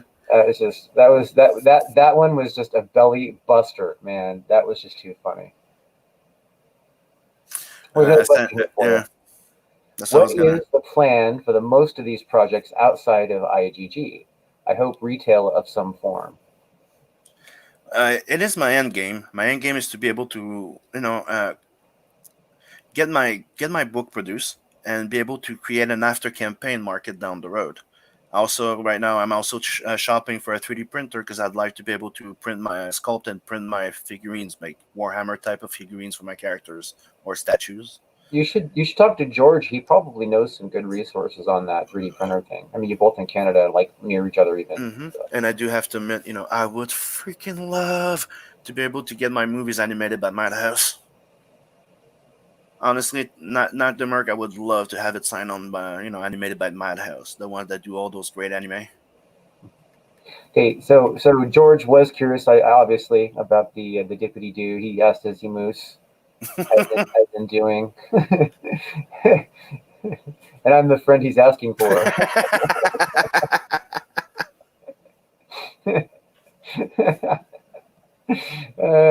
Fucking George is great, man. I love having him around. But that's what I've been shopping. Like right now, I'm checking into like a resin 3D printer. And yeah, Magua, yeah, dude. If you guys haven't seen it, go on his Twitter and check the freaking little Warhammer paintings that he does. Like he paints those little figurines. Oh yeah, dude, they look awesome. We'll have to check those out. I think he gets paid more to paint those things than me page rate. Damn it. I'm just joking. Well, that was very cool, man. So okay, so does he spray tan or is he just naturally orange? He's naturally that color, and that's because there's glow in there. Come on. There's cologne. There's glow. There's all type of lights in there. Glow. I gotcha. So he spends a lot of time in the sun. Yeah. So he's got that copper tone going on. Dude, you never know. Maybe he just came out from a planet that has 3 suns. You'll grow it then pretty goddamn quick with them. So maybe it's a sunburn, is what you're saying. Yeah. Or maybe he really needs to go to the bathroom, and that's why he's gonna take that job pretty goddamn quick. Yeah, maybe he's eating too much carotene.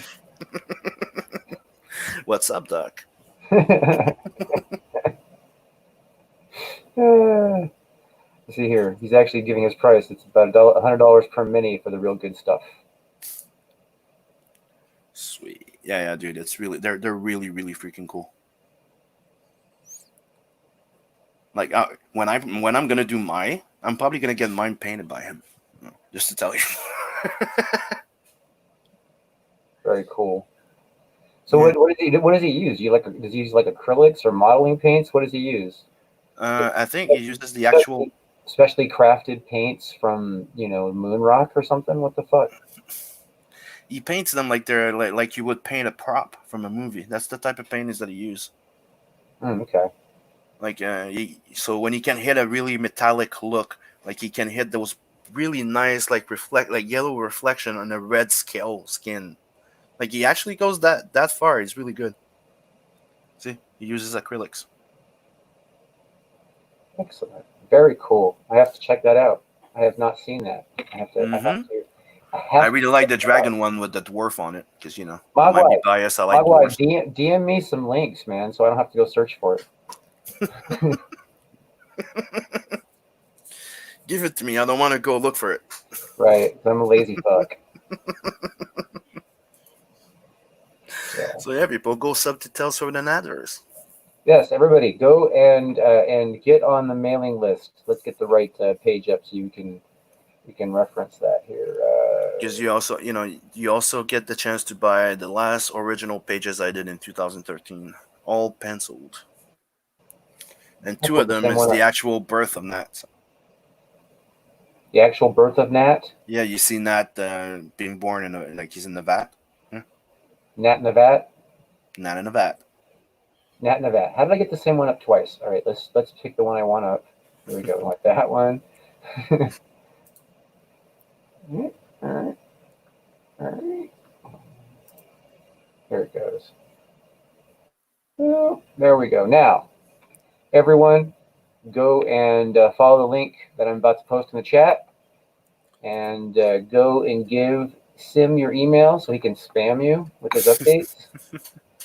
If you've ever been on an email list of Sims, you will know he does lots of updates. Yeah, I do a lot of updates. I think I'm at 73 updates on my campaign for Blood Hunt. Yeah, so just be prepared. Just be prepared. If he did 73 on Blood Hunt, Nat the Merc's going to have 100 or more. So just be prepared. You're going to get a lot of updates. No, dude, because I won't have 4 months of not having my money this time. I hope not. Because I had to during those 4 months. You have to understand why I was doing updates often. Like I need to keep people knowing what the hell's going on. What's he saying here? Just watched a dumbass try to beat Halo before his TV melted in an oven. He put his TV in an oven, hooked it up and everything, and then let the oven melt it as he was playing the fucking game. Yeah, that sounds like a gimmick for attention for sure. So I'm looking on. Where did I put that image? I'm looking for the image for the trading card that I'm working on. I just don't remember. Trying to figure out where I left it. So go to the link in the chat. Go to that link. I have provided a link more than once in the chat. Go to it and give Sim your email address. So he can haunt you the rest of your life. I don't send you direct emails. Usually I just do the updates on the campaign. No, he uses the direct email for dick pics.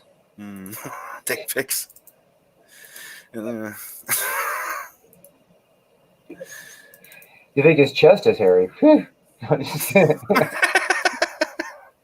I got the biggest. The biggest bush. That movie was funny. Yes, it was.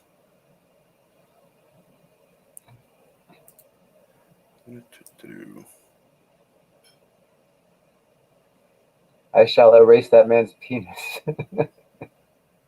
I have the Infinity Stones to do it. George is all 73 updates. Wow, that's a lot of excuses.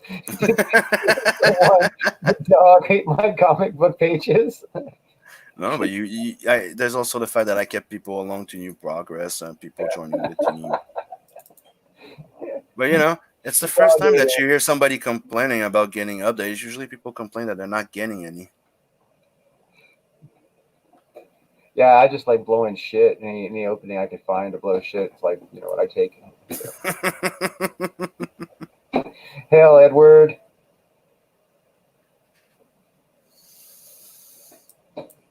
Even the continuity stone, so I can retcon his little doodle out of this existence. George is savage as fuck. That is true, man. That is true.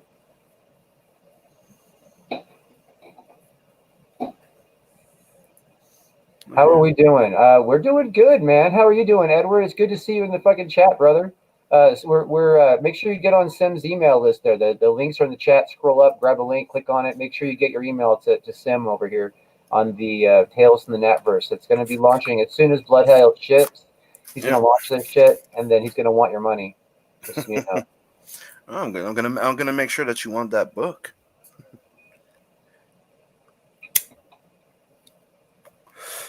And yeah, I think Sim, let's talk Sim into moving to California, and he and I can just take our earnings and open a comic book shop to focus on just our products. A comic book shop, like I don't know, comic book shop, so people can we'll sell alcohol too. You know what I mean? So it'll be a bar that sells comics, basically. Yeah, get all vices, and in the place where it's legal, they can get their weed with it. Right. Oh yeah, that's right. We can sell that. So we'll sell weed and have strippers. Yeah. And sell comics. Get the full experience of Captain Love. Get the comic and the escorts with it and have fun. Escorts, that's still illegal here. We're not in Canada. We're not in Canada. Okay, wink, wink, girls.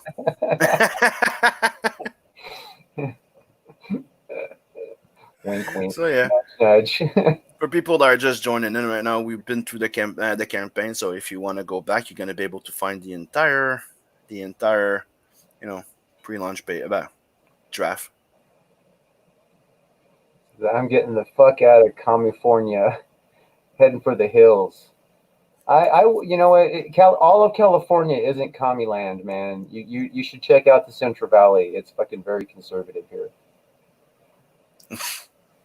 Strippers try Nevada. Yeah, those strippers put out. CG Cali Comics, let's do it. Yeah, I'm definitely. I think we should. Right at the beach, you know what I mean? We need to take over a beach town, which like everybody who's in CG just moves there and we'll just rename the town. Or we buy an entire island, CG island. Ooh. And we turn the entire place where everybody wants to go there. So the central part is a big giant 24/7 con. And there's a big theme park in the middle that's built after all CG characters. Yep. Yeah. And we're gonna have our own filming studios. Yeah, that actually might actually happen. So we're gonna license CG Flicks. And CG Flicks already makes a cameo in Blood Hunt. CG Flicks does sound like a porn station. Just saying.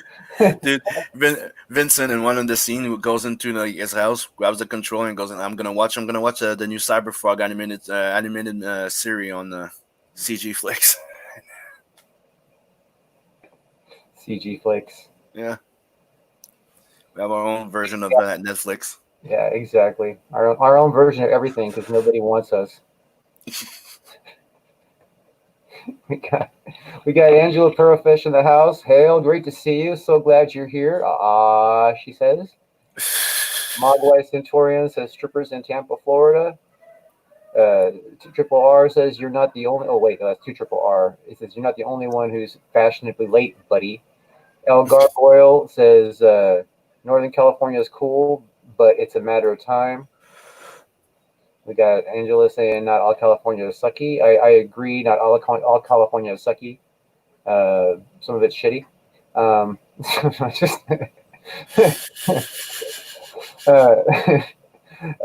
We got Ascending Apothecon. Oh shit, Nevada has the alien cat house, legal prostitution. LA is about to go to shit. They cut LAPD budget. The violence is gonna spread. Let's see here. This chat's moving too fast. I'm all like clicking and it's moving. Jared Leto. I don't know what that reference is to.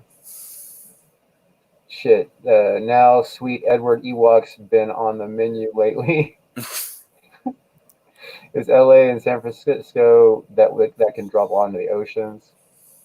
I don't know. I'm pretty backpiled. Also, San Diego is also a very conservative area. If you've ever been to San Diego, they're hardcore on the right over there. Just so you guys know. So like if you're wondering, like is all fucking California like San Francisco and LA, where they're fucking completely urbanized and they don't fucking understand that there's like rural areas, like they've never left that, so they don't know there's anything outside of their fucking cities. Rest of California is fine, just so you know. Smash the like. Yes, please. And subscribe. If you have not subscribed, hit the subscribe button, smash that like button, because don't forget to share. Yeah, and don't forget to share. We do this shit for you guys. You know what I mean? We don't just do these shows for our own self-entertainment. Although we do entertain ourselves and forget that's the chat sometimes. But we don't mean to. We really are here for you. Yeah, that's the main fun of doing these streams, to interact with the chat. Please don't poach the Ewoks. Oh shit, Nevada has the alien cat house. That's the place DARPA used laser beams to create forest fires that only burn cars and homes and leaves the trees and grass alone. Just asking for a friend. That's not the Central Valley. That's the San Fernando Valley. Just so you're wondering, not the San Joaquin. Different valley. I think. I don't know. San Fernando Valley is where Hollywood is. If anybody's wondering. See, we got Drew. We don't have CA accents, dude. I don't know. I've always been told I have a California accent, so. Dude. Yeah, Cali girls wish they all could be California girls. Cali girls are really, really hot. But let me just say, Texas girls will take you there and back and around the way and then flip you over, smack you on the butt, turn you back over, and finish you off. No joke. And then you got the New York fucking business-minded models. They're not worth shit for a conversation, but holy fuck, they know how to fucking go at it, man. So there's the California girls are great because they got the tans going on. Florida girls, they got that kind of going on too. But Florida girls are usually foreign, just so you know, like they're usually don't like English is not their first language. You know, the really hot ones. Yep. Yeah, and it's because Florida is like the fashion model location, like the white beaches in Miami, especially South Beach, most definitely. You actually find a lot of fashion photography right there because it's got really great lighting, and the beaches are like white and they're beautiful, and it's a great party scene. So it's a great place to meet a lot of fashion models that like to drink heavy. Who's Jeremy Robinson? Jeremy Robbins. What? Ascending at the Apothecon is asking, you guys heard of Jeremy Robinson? I have no clue who that is. I don't know. I guess we haven't. Nope. Has anyone else heard of Jeremy Robinson? No answers? No answers? Joseph King's like, Florida is the porn capital. Is that true? Florida is the porn capital? No, actually, it's not. It's the second. The porn capital is still Los Angeles. Simi Valley, actually, is still the porn capital of the universe. Let's see, whatever even. I don't know. We just babble sometimes, Angela. So don't take us too seriously all the time. You've seen one valley. You've seen them all. Yeah, that's what they say, I guess. Unless you're talking about hills and valleys of a woman's body, then you want to see them all, even if they're all familiar.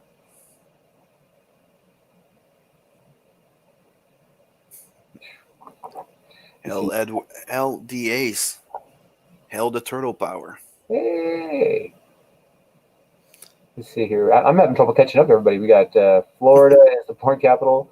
We got Katy Perry's California Girls Intensifies.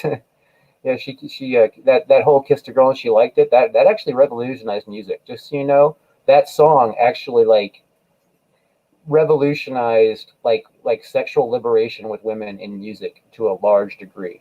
And I mean, it's like a lot of people forget about that, but Katy Perry is pretty much attributed that because that really did change the momentum of music. I thought that was Madonna. No, Madonna did a different kind of. She did a different kind of liberation. Katy Perry did the whole girl on girl sexual liberation in a song. I kissed a girl and I liked it. It's just music trivia. You mean Ron Jeremy? I thought that was common knowledge that it was fun kissing a girl. Okay. No, yeah, it is. She didn't break the news to everybody. She just made a song about it. Let's see here. George Peters, Hales. LA is the porn capital of the universe. Yes, it is. Was he the guy that got high on Updog? Talking about that Jeremy dude still? Probably. Blue Muppet Joe King. We got Edwin the Ace, Hail Peeps, Turtle Power. See, now I'm catching up. Just watch yourself around. Jesus, he walks. Is an author and writer, does books mostly himself. He focuses on kaiju, sci-fi, action, and horror. Okay. Interesting. I'm liking the sound of Canada. Well, thank you, sister. It snows there.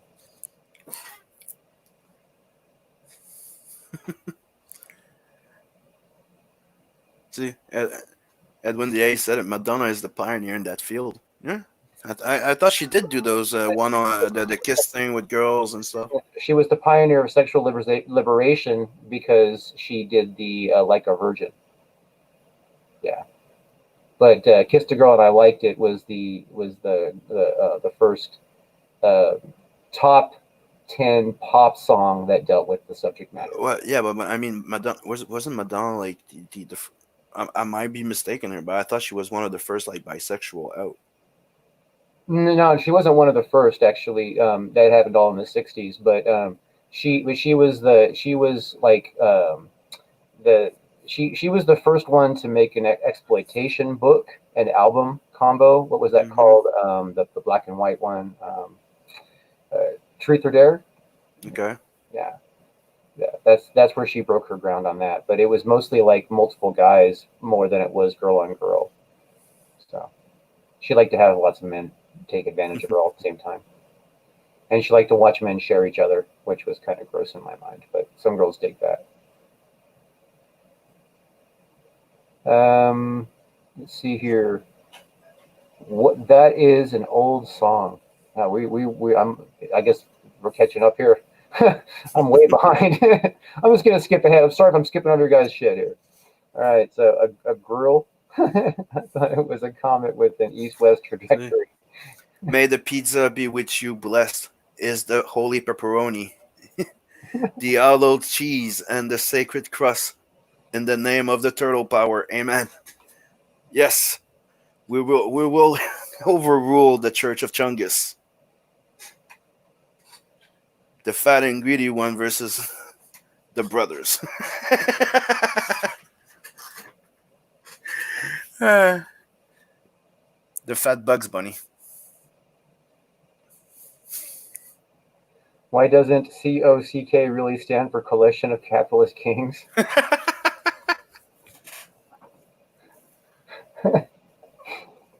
What is the best place in Canada? I would say Montreal. Let's see here. I remember her making out with Britney and Christina on the VMAs. Yeah, that was actually a very big thing. But that was actually after that "Kiss the Girl" song came out. Was it? Yes.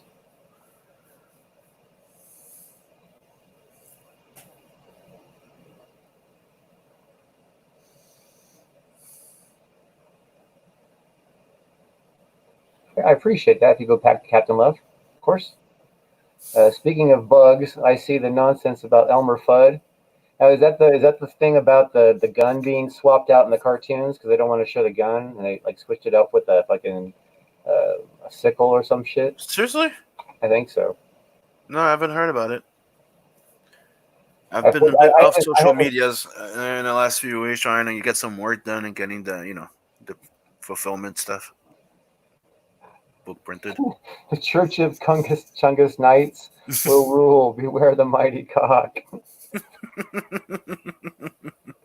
I think he meant a U in there. Do you misspell your cock?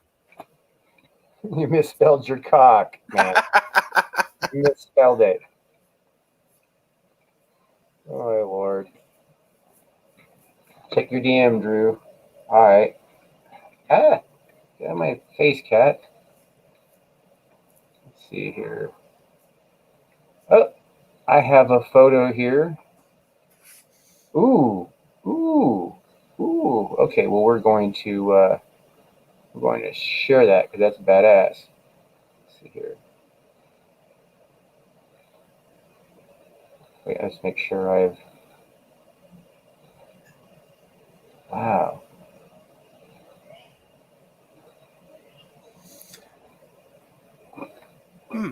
Okay, so this is a challenge because. Oh, well, you have George Peter Gatsby going, the best place in Canada is anywhere where Sim is not. And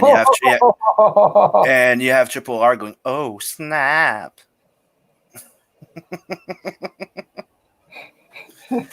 Oh, wow. Let's bring up this one here. Remember when Elmer Fudd was black? Let's make him black again. He was, what? Elmer Fudd was black. When? What? Who the fuck? Dude, that's one of my favorite. Dude, I love it. The dwarf riding the dragon. I know, that's badass. That's some great detail work, man. If I remember properly, he said it took him 2 weeks to do that one. Am I right? Is he right, Mogwai? He's watching paint dry as we speak. Mm-hmm. I'm waiting to see if he's going to reply.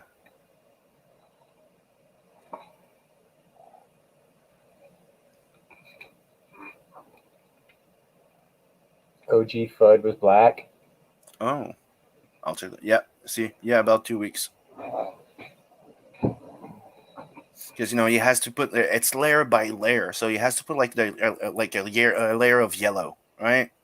Then he lets it dry. Then after that, puts a first layer of red. Dude, it really takes like look at the black like not rusted, but like gritty metal there on the shoulder plate type of thing. So what is that made of? Is that pewter? What is that? What is the base? Why are those pewter? What are those?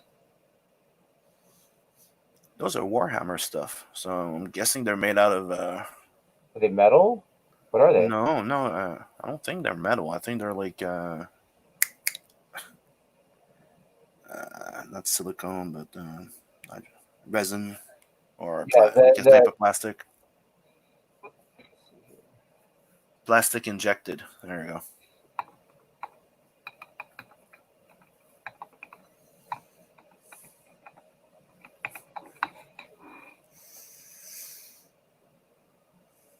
Oh, I guess that Kiss did happen before the Kiss the Girl song. I guess the Kiss the Girl song released in 2008, and that was So, but is it Madonna that did it first, or did Britney Spears get the credit, or does Christina Applegate get the credit? I mean, because they all kind of were like in that together. The thing is quite simple. You have the Madonna that's been there for a while, and you have the two young pups, right? So yeah, but I was talking about a song that hit the charts with the subject matter, and Katy Perry still gets that credit. So you said she got that credit because she did that song, right? While we saying no, Madonna and the other ones had that credit because they did it before she even did that song, right? But they didn't do it on a song. And it was they did it on live, right? They did it on TV. They didn't do it. It was live. All right, whatever. My point's still valid.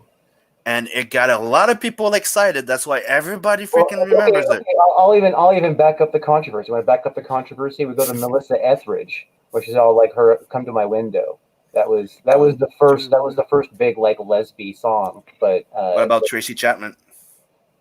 What about Tracy Chapman? What about Melissa Etheridge?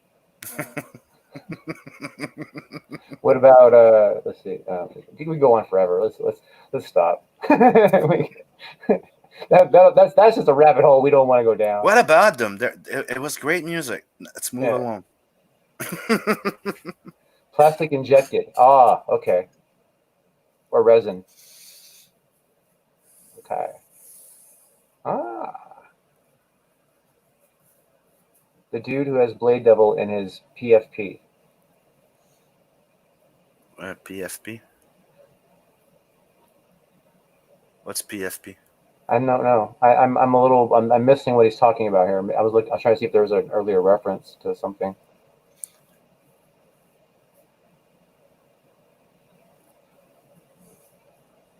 I'm Oreozilla from Twitter. Okay, that's what he's talking about himself. Mm-hmm. There you go. I guess PFP would be profile pic. Yep. Maybe. And that's a project I backed. What, Blade Devil? Yeah. Of course. Me too. Let's see here. Hail Triple R from Angela Pearlfish. I'm stepping out. I'm stepping out. Oh wait, that's wrong. Later, brother. Let's see. I demand to be heard. Okay. Well, we have Michael Beacon in there, and I would like to give a shout out because the brother deserves a little push for his book, 7 Legions. Come on, go check it out. I back it. We had him on here to talk about it, didn't we? Yeah. Yeah, we've had Michael. Have you had him on here? We should bring him back on again and have you talk about it again before you close that shit out. There you go. Next week. Yeah, we don't have anybody booked next Tuesday. We don't. Michael, you want to come on next Tuesday? What? Going once? Going twice? Come on, man. Whoa. Wait for the delay. I'm trying to get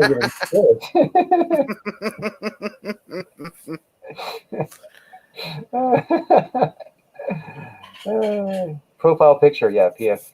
Mm-hmm. Is that the only one he sent you? Oh, no, he sent me others. He did. Let's see here.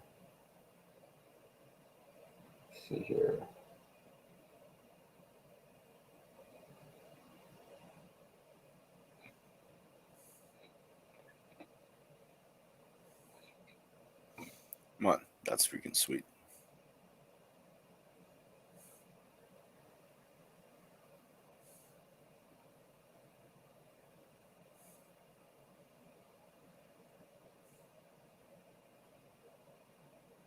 That's tiny. Mm-hmm.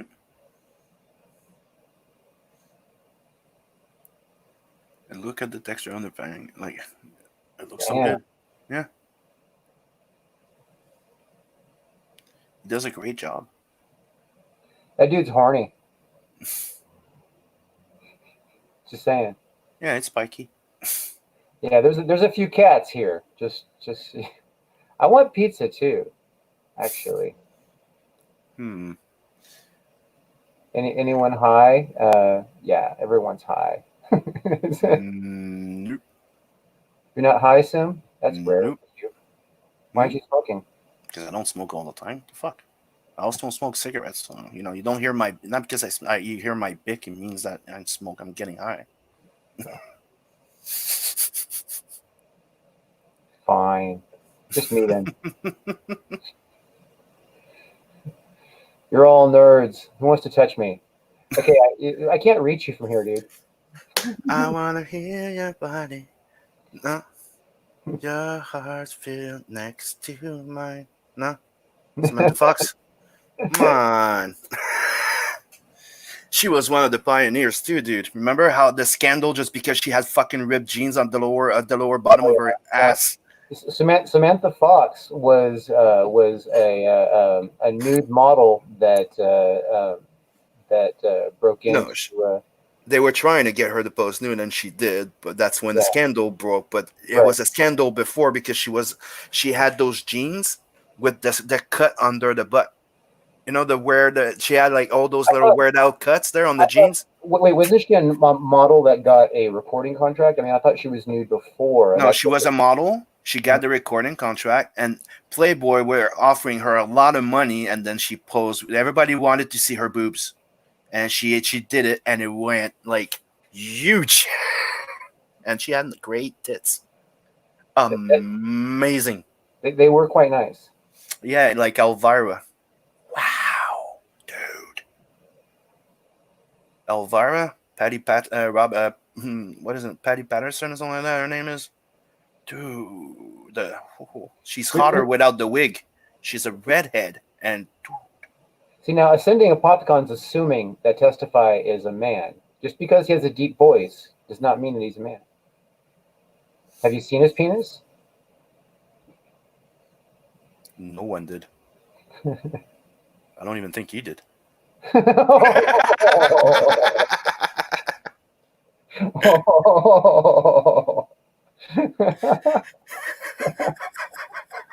What's up, Preston? What's up, brother? Yo, Preston. Welcome to the show. Go back, Doc Salem. No, Doc Salem.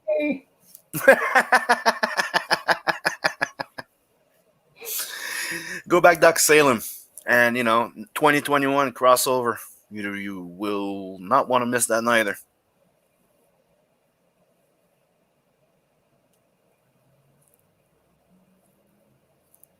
And it testifies like I used to love the Elvira pinball. I'm like, dude, honestly, like, I grew up watching and like having Elvira, right? And on the shows and shit like that. And we all fantasize a bit about her, right? And one day I went in a con, right? And I see her sitting there, right? And there's a big lineup. So I'm like, I'll come back later. Dude, when I came back, it was like the end of the show. And, and since I was an artist there, I could stay there. Dude, she took out the wig. She's even more beautiful in red. Oh no, she before like this is the crazy thing. It's like Elvira when she was younger, right? Yeah. When she was like even in her 40s, when she's still in her 40s, she was a fucking knockout as a redhead. Like, whoa, dude, she was hot as Elvira, but dude, as a redhead, right. So like as Elvira, right? She actually put so much makeup on and so much everything that she actually looked like a different person. Mm-hmm. I mean, so it was a real trip when you would see her without her makeup. And she has freckles. She has little freckles on the cheeks. Dude, when I saw her, I'm like, that's not the same person, but she's way hotter. And she looks at you and she says hi. And you're like, I'm like, you should stay like that. She goes, no, that's the reason why we're doing it. Oh, you lucky devil. Ooh. Maybe she doesn't know why either. Did you see that last show she did? Dude, she can still fucking move and she can still make those little helix flip on those titties. So she still does cons and stuff. Yeah, but she did the last show. She was 63, I think. Yeah, she's pushing it. Yeah. Yeah, but she's. I come on. I'd still. I would still. Anytime. Hell yeah. Right that. He'll fuck the dust right off that pussy. Oh, dude. Wouldn't you? I would definitely consider it. I would definitely consider it just because it's Elvira. I would probably do it just because it's Elvira. Dude, I could say that. It's like, remember that actress that played Jeannie? Oh yeah, dude, she was fucking hot, right? And everybody did, and people didn't see her for years, right? Was it Barbara Eden? Is that what it was? Yeah, yeah. But remember, like we hadn't seen her for ages. People, were wondering what she looked like, and she came back with that movie where it was the return of Jeannie for one shot. And dude, even in her late 50s, holy shit! My cat just knocked a chair down. Nah, I wouldn't fix anything on two legs, honestly. He doesn't fuck anything on two legs. He wants them on their back. You know what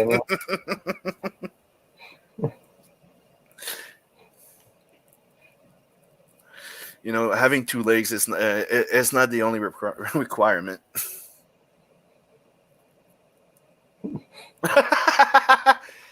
Maybe. That's really not a third leg. That guy's just called tripod.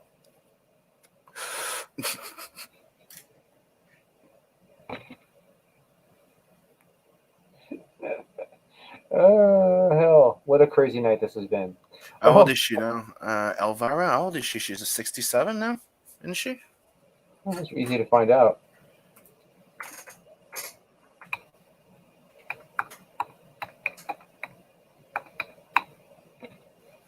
"68.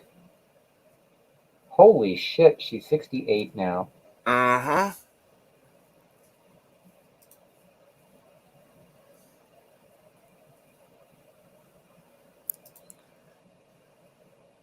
That's what she looks like.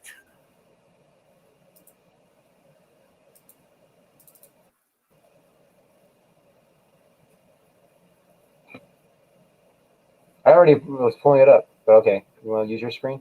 I'll use your screen. See, I went after a picture that was more porn star looking.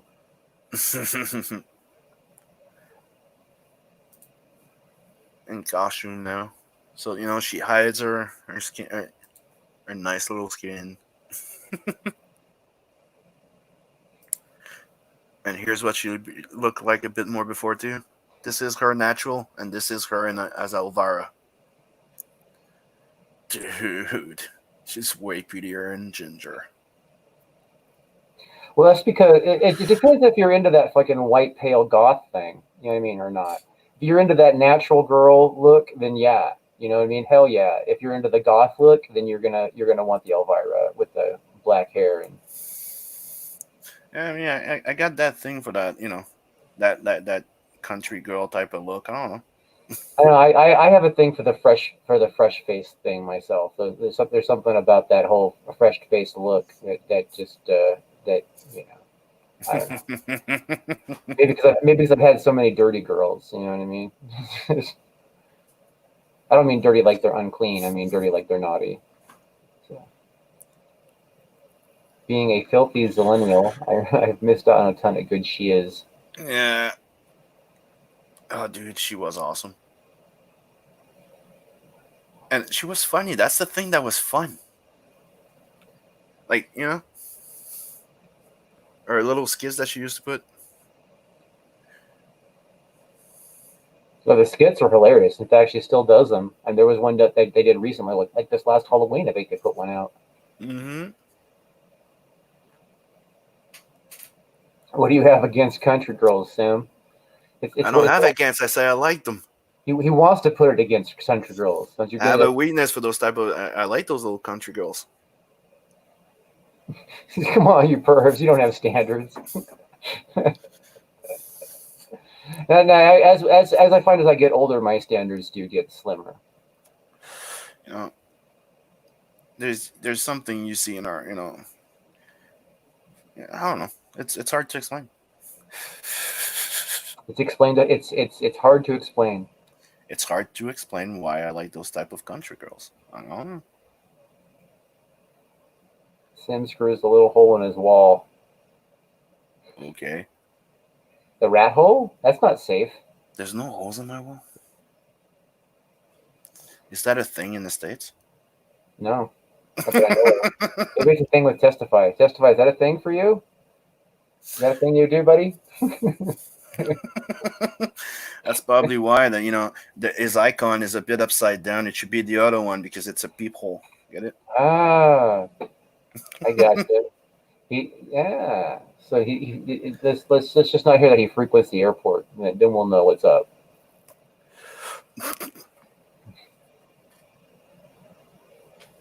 Waiting for him to come back. He hasn't. Chad gets older. The girlfriend gets younger.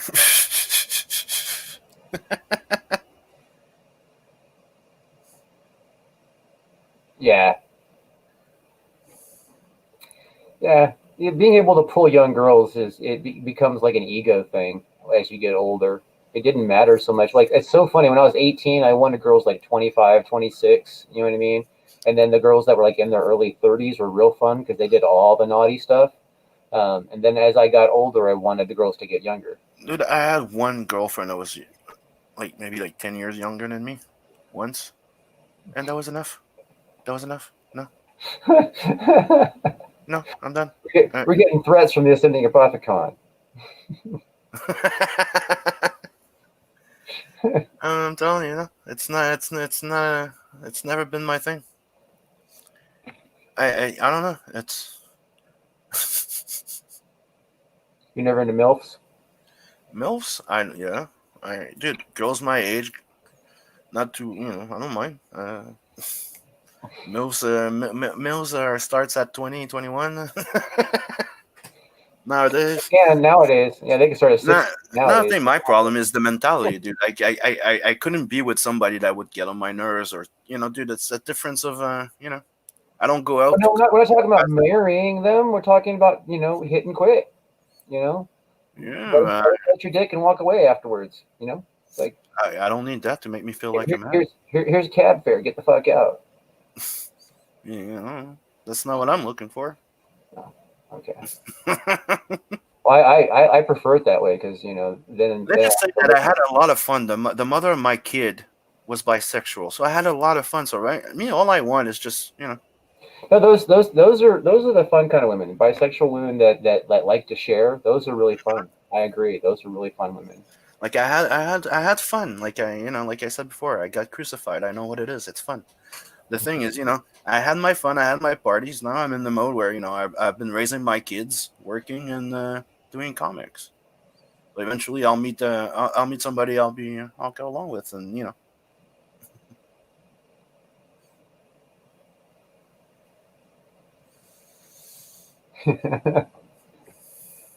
Did you want to fuck her and she was a mom? Then that would make her a MILF by definition. Yep. Just so you know.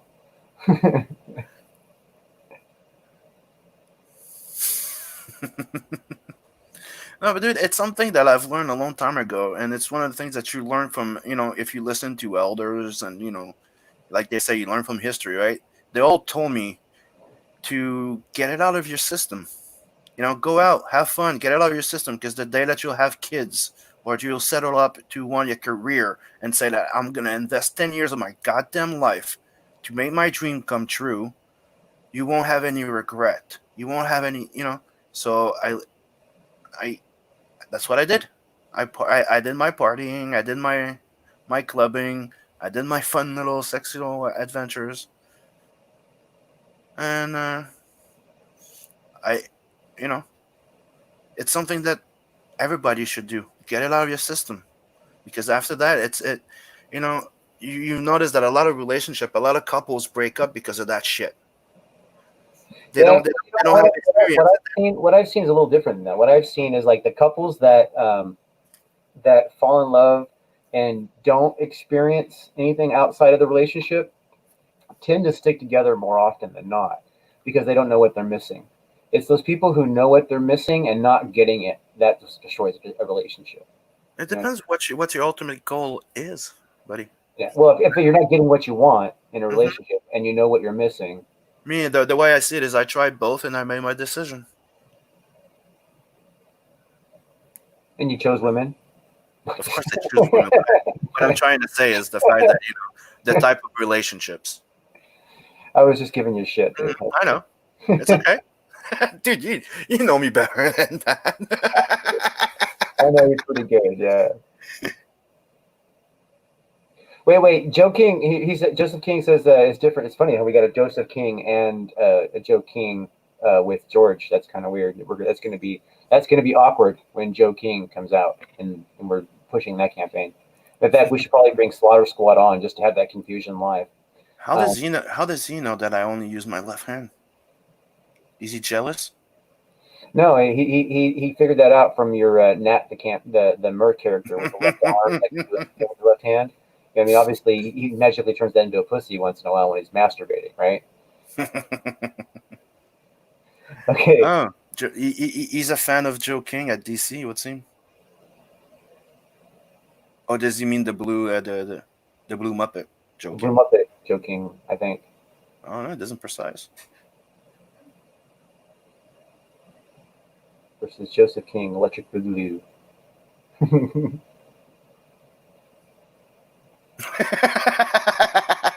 That one's good. They fight for my love. You only put me to work. Me, I get the pleasure. I want some too. Yeah. I was going to ask if Angela Pearlfish was here. Joseph King says it's different for guys and girls. She's like the girl in the chat. If she's still around, we would like to know her opinion. Is it different for guys and girls? Are we just like perverted fucking fools? I'm sorry. From what I know, a lot of people would say that guys are mostly led by sexual desire. I can say that from experience, women are also led by. If they don't have it, they feel they're not loved. It's a different way, right? But I think the temptation and desire, sexual desire, and the experimenting it's pretty much the same thing. There was something about, I guess, like the desire for sex or something. Do girls and guys different about it, or you were saying that it's easier for a guy to fool around and settle down after than for a woman to be like running around and then settle down. Oh, is that true, Angela? Do you know? Give us your opinion on that. Is it true? And also let us know if Testify is right about this. But she answers. She goes, "What's that?" What's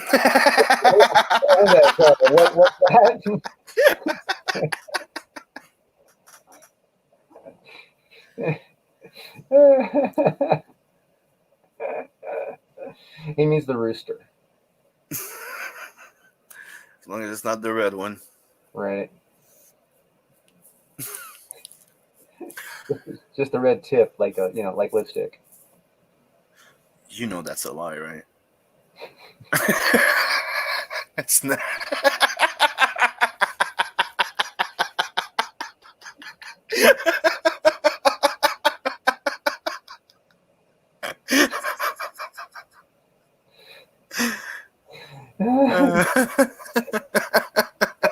Oh God!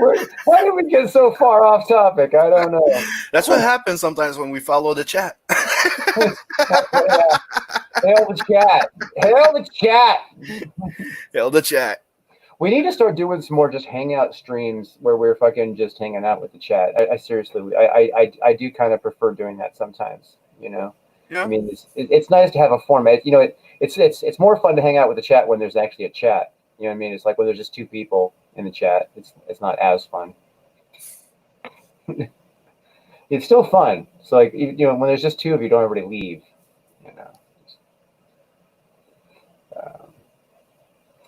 Where is that link? Everybody, don't forget to take a moment and get on the Tales from the Natverse mailing list. I'm typing it. Mailing list. You won't want to miss that trading card, and trust me, you want to be. If you want some original pages, you want to be on it. That's for sure. Because you're going to be the first one to be, knowing that it's live. Stream derailed. Yes. by the chat. You guys have succeeded in derailing the stream. Be proud. I'm proud of you guys.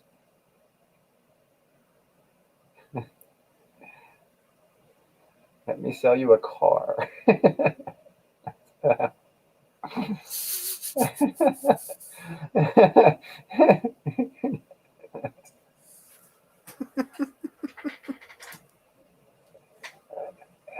Hail, Edward.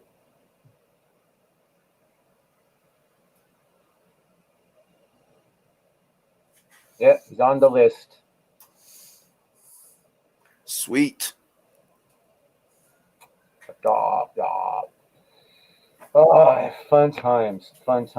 So, yeah. And trust me, if we get to 25, you'll be happy because we're gonna get like the first CG swimsuit special out. But swimsuit special in CG. Oh yeah. So you say that someone's gonna like just do one so they can say they had the first. It's okay. I already announced it.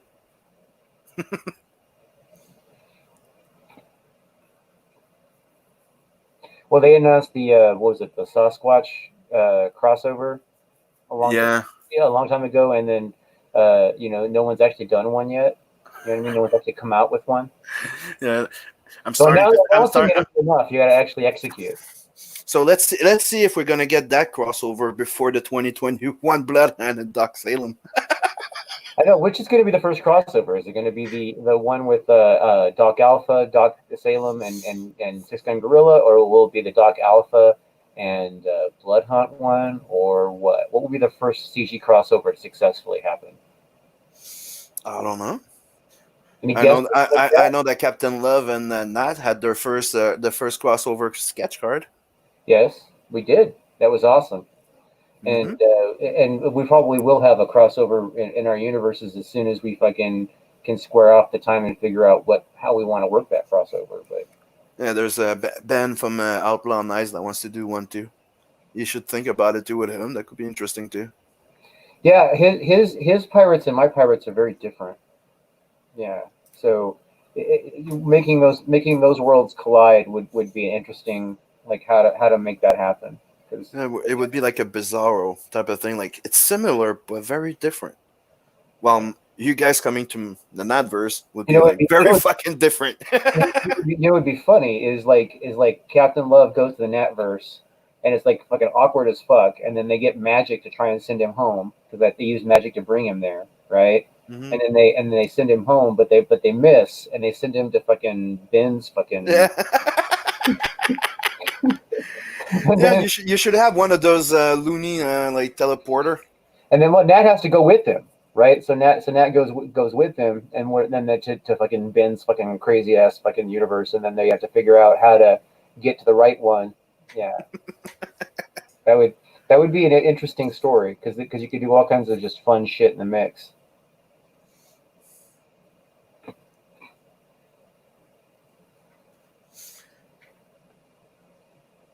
What? As an actor or director or fluffer or what kind of career? So he's gonna be the CG Ron Jeremy. Got it. CG Ron Jeremy. So we're gonna call him the Hedgehog. See, Edward answered and goes testify. G, it's canon now.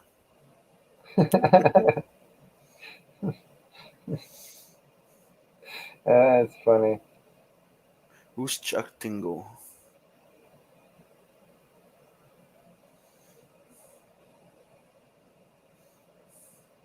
Who is Chuck Tingle? Oh, sounds familiar. Like I think I heard the name before. I always thought it was funny. Like there was an actual fucking NASCAR driver that was like on the for years on the circuit by the name of Dick Trickle. Okay, it's Chuck Tingle. Is a synonymous author of primarily gay niche erotica. He self-published his work through Amazon.com. Okay, well, that's more than I ever wanted to know about him. So, one of the book is Space Raptor, but Redemption. Oh, yeah. That was an interesting rabbit hole. You stay out of that rabbit hole. So, see, just the expression rabbit hole is so dirty, right? And bad. So forget about the Church of Chungus. Total power is the way. Turtle power, leave your rabbit hole alone. Stop playing with your rabbit hole. Right?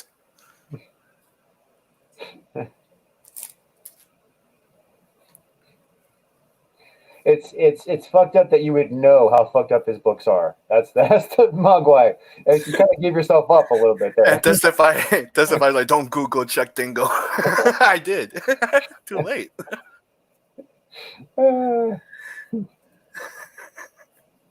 So I'm guessing that on the cover that's Edward.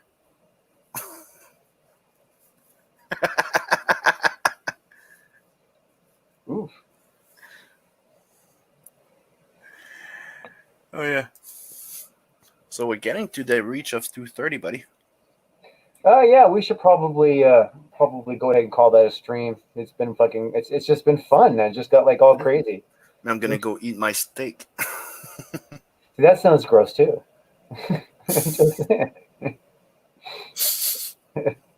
All this porn talk, and you're like, I'm gonna go eat my steak. It's like, okay, you go do that, man. Make sure you cover up. Oh yeah, Angela, the interview part was done way long ago. We transferred it to something else, and now we're going back on track, closing the stream. See, this all this everything's all like dirty talk now. What's up with this? All right, everybody, thank you. Make sure you hit subscribe and join us on Monday nights for Horror Talk, Sunday nights for Backer Bingo, and then Tuesday nights we do this little lovely show called Indie Comics Interviews, where we invite a creator on to talk about their book. Tonight was Sim's interview. We talked about Nat the Merc. Make sure you find that link in the chat and go and put your email in Sim's sign up. Mm-hmm. Put it in him. He likes it in him. And then no, I don't. He's gonna then spam you and send you dick pics. Okay, this is called mirroring. Not projectioning. He means projection. He means projecting, but yeah. Yeah, projecting. Yeah, that's not quite right, but it's funny, so I do it anyway. So, damn it! Damn it! Damn it! It's just okay.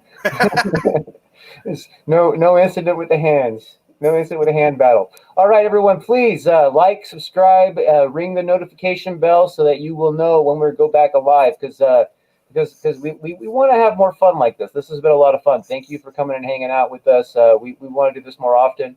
So look forward to seeing you next time. Thanks a lot, and we'll see you soon. Peace. Later in hell.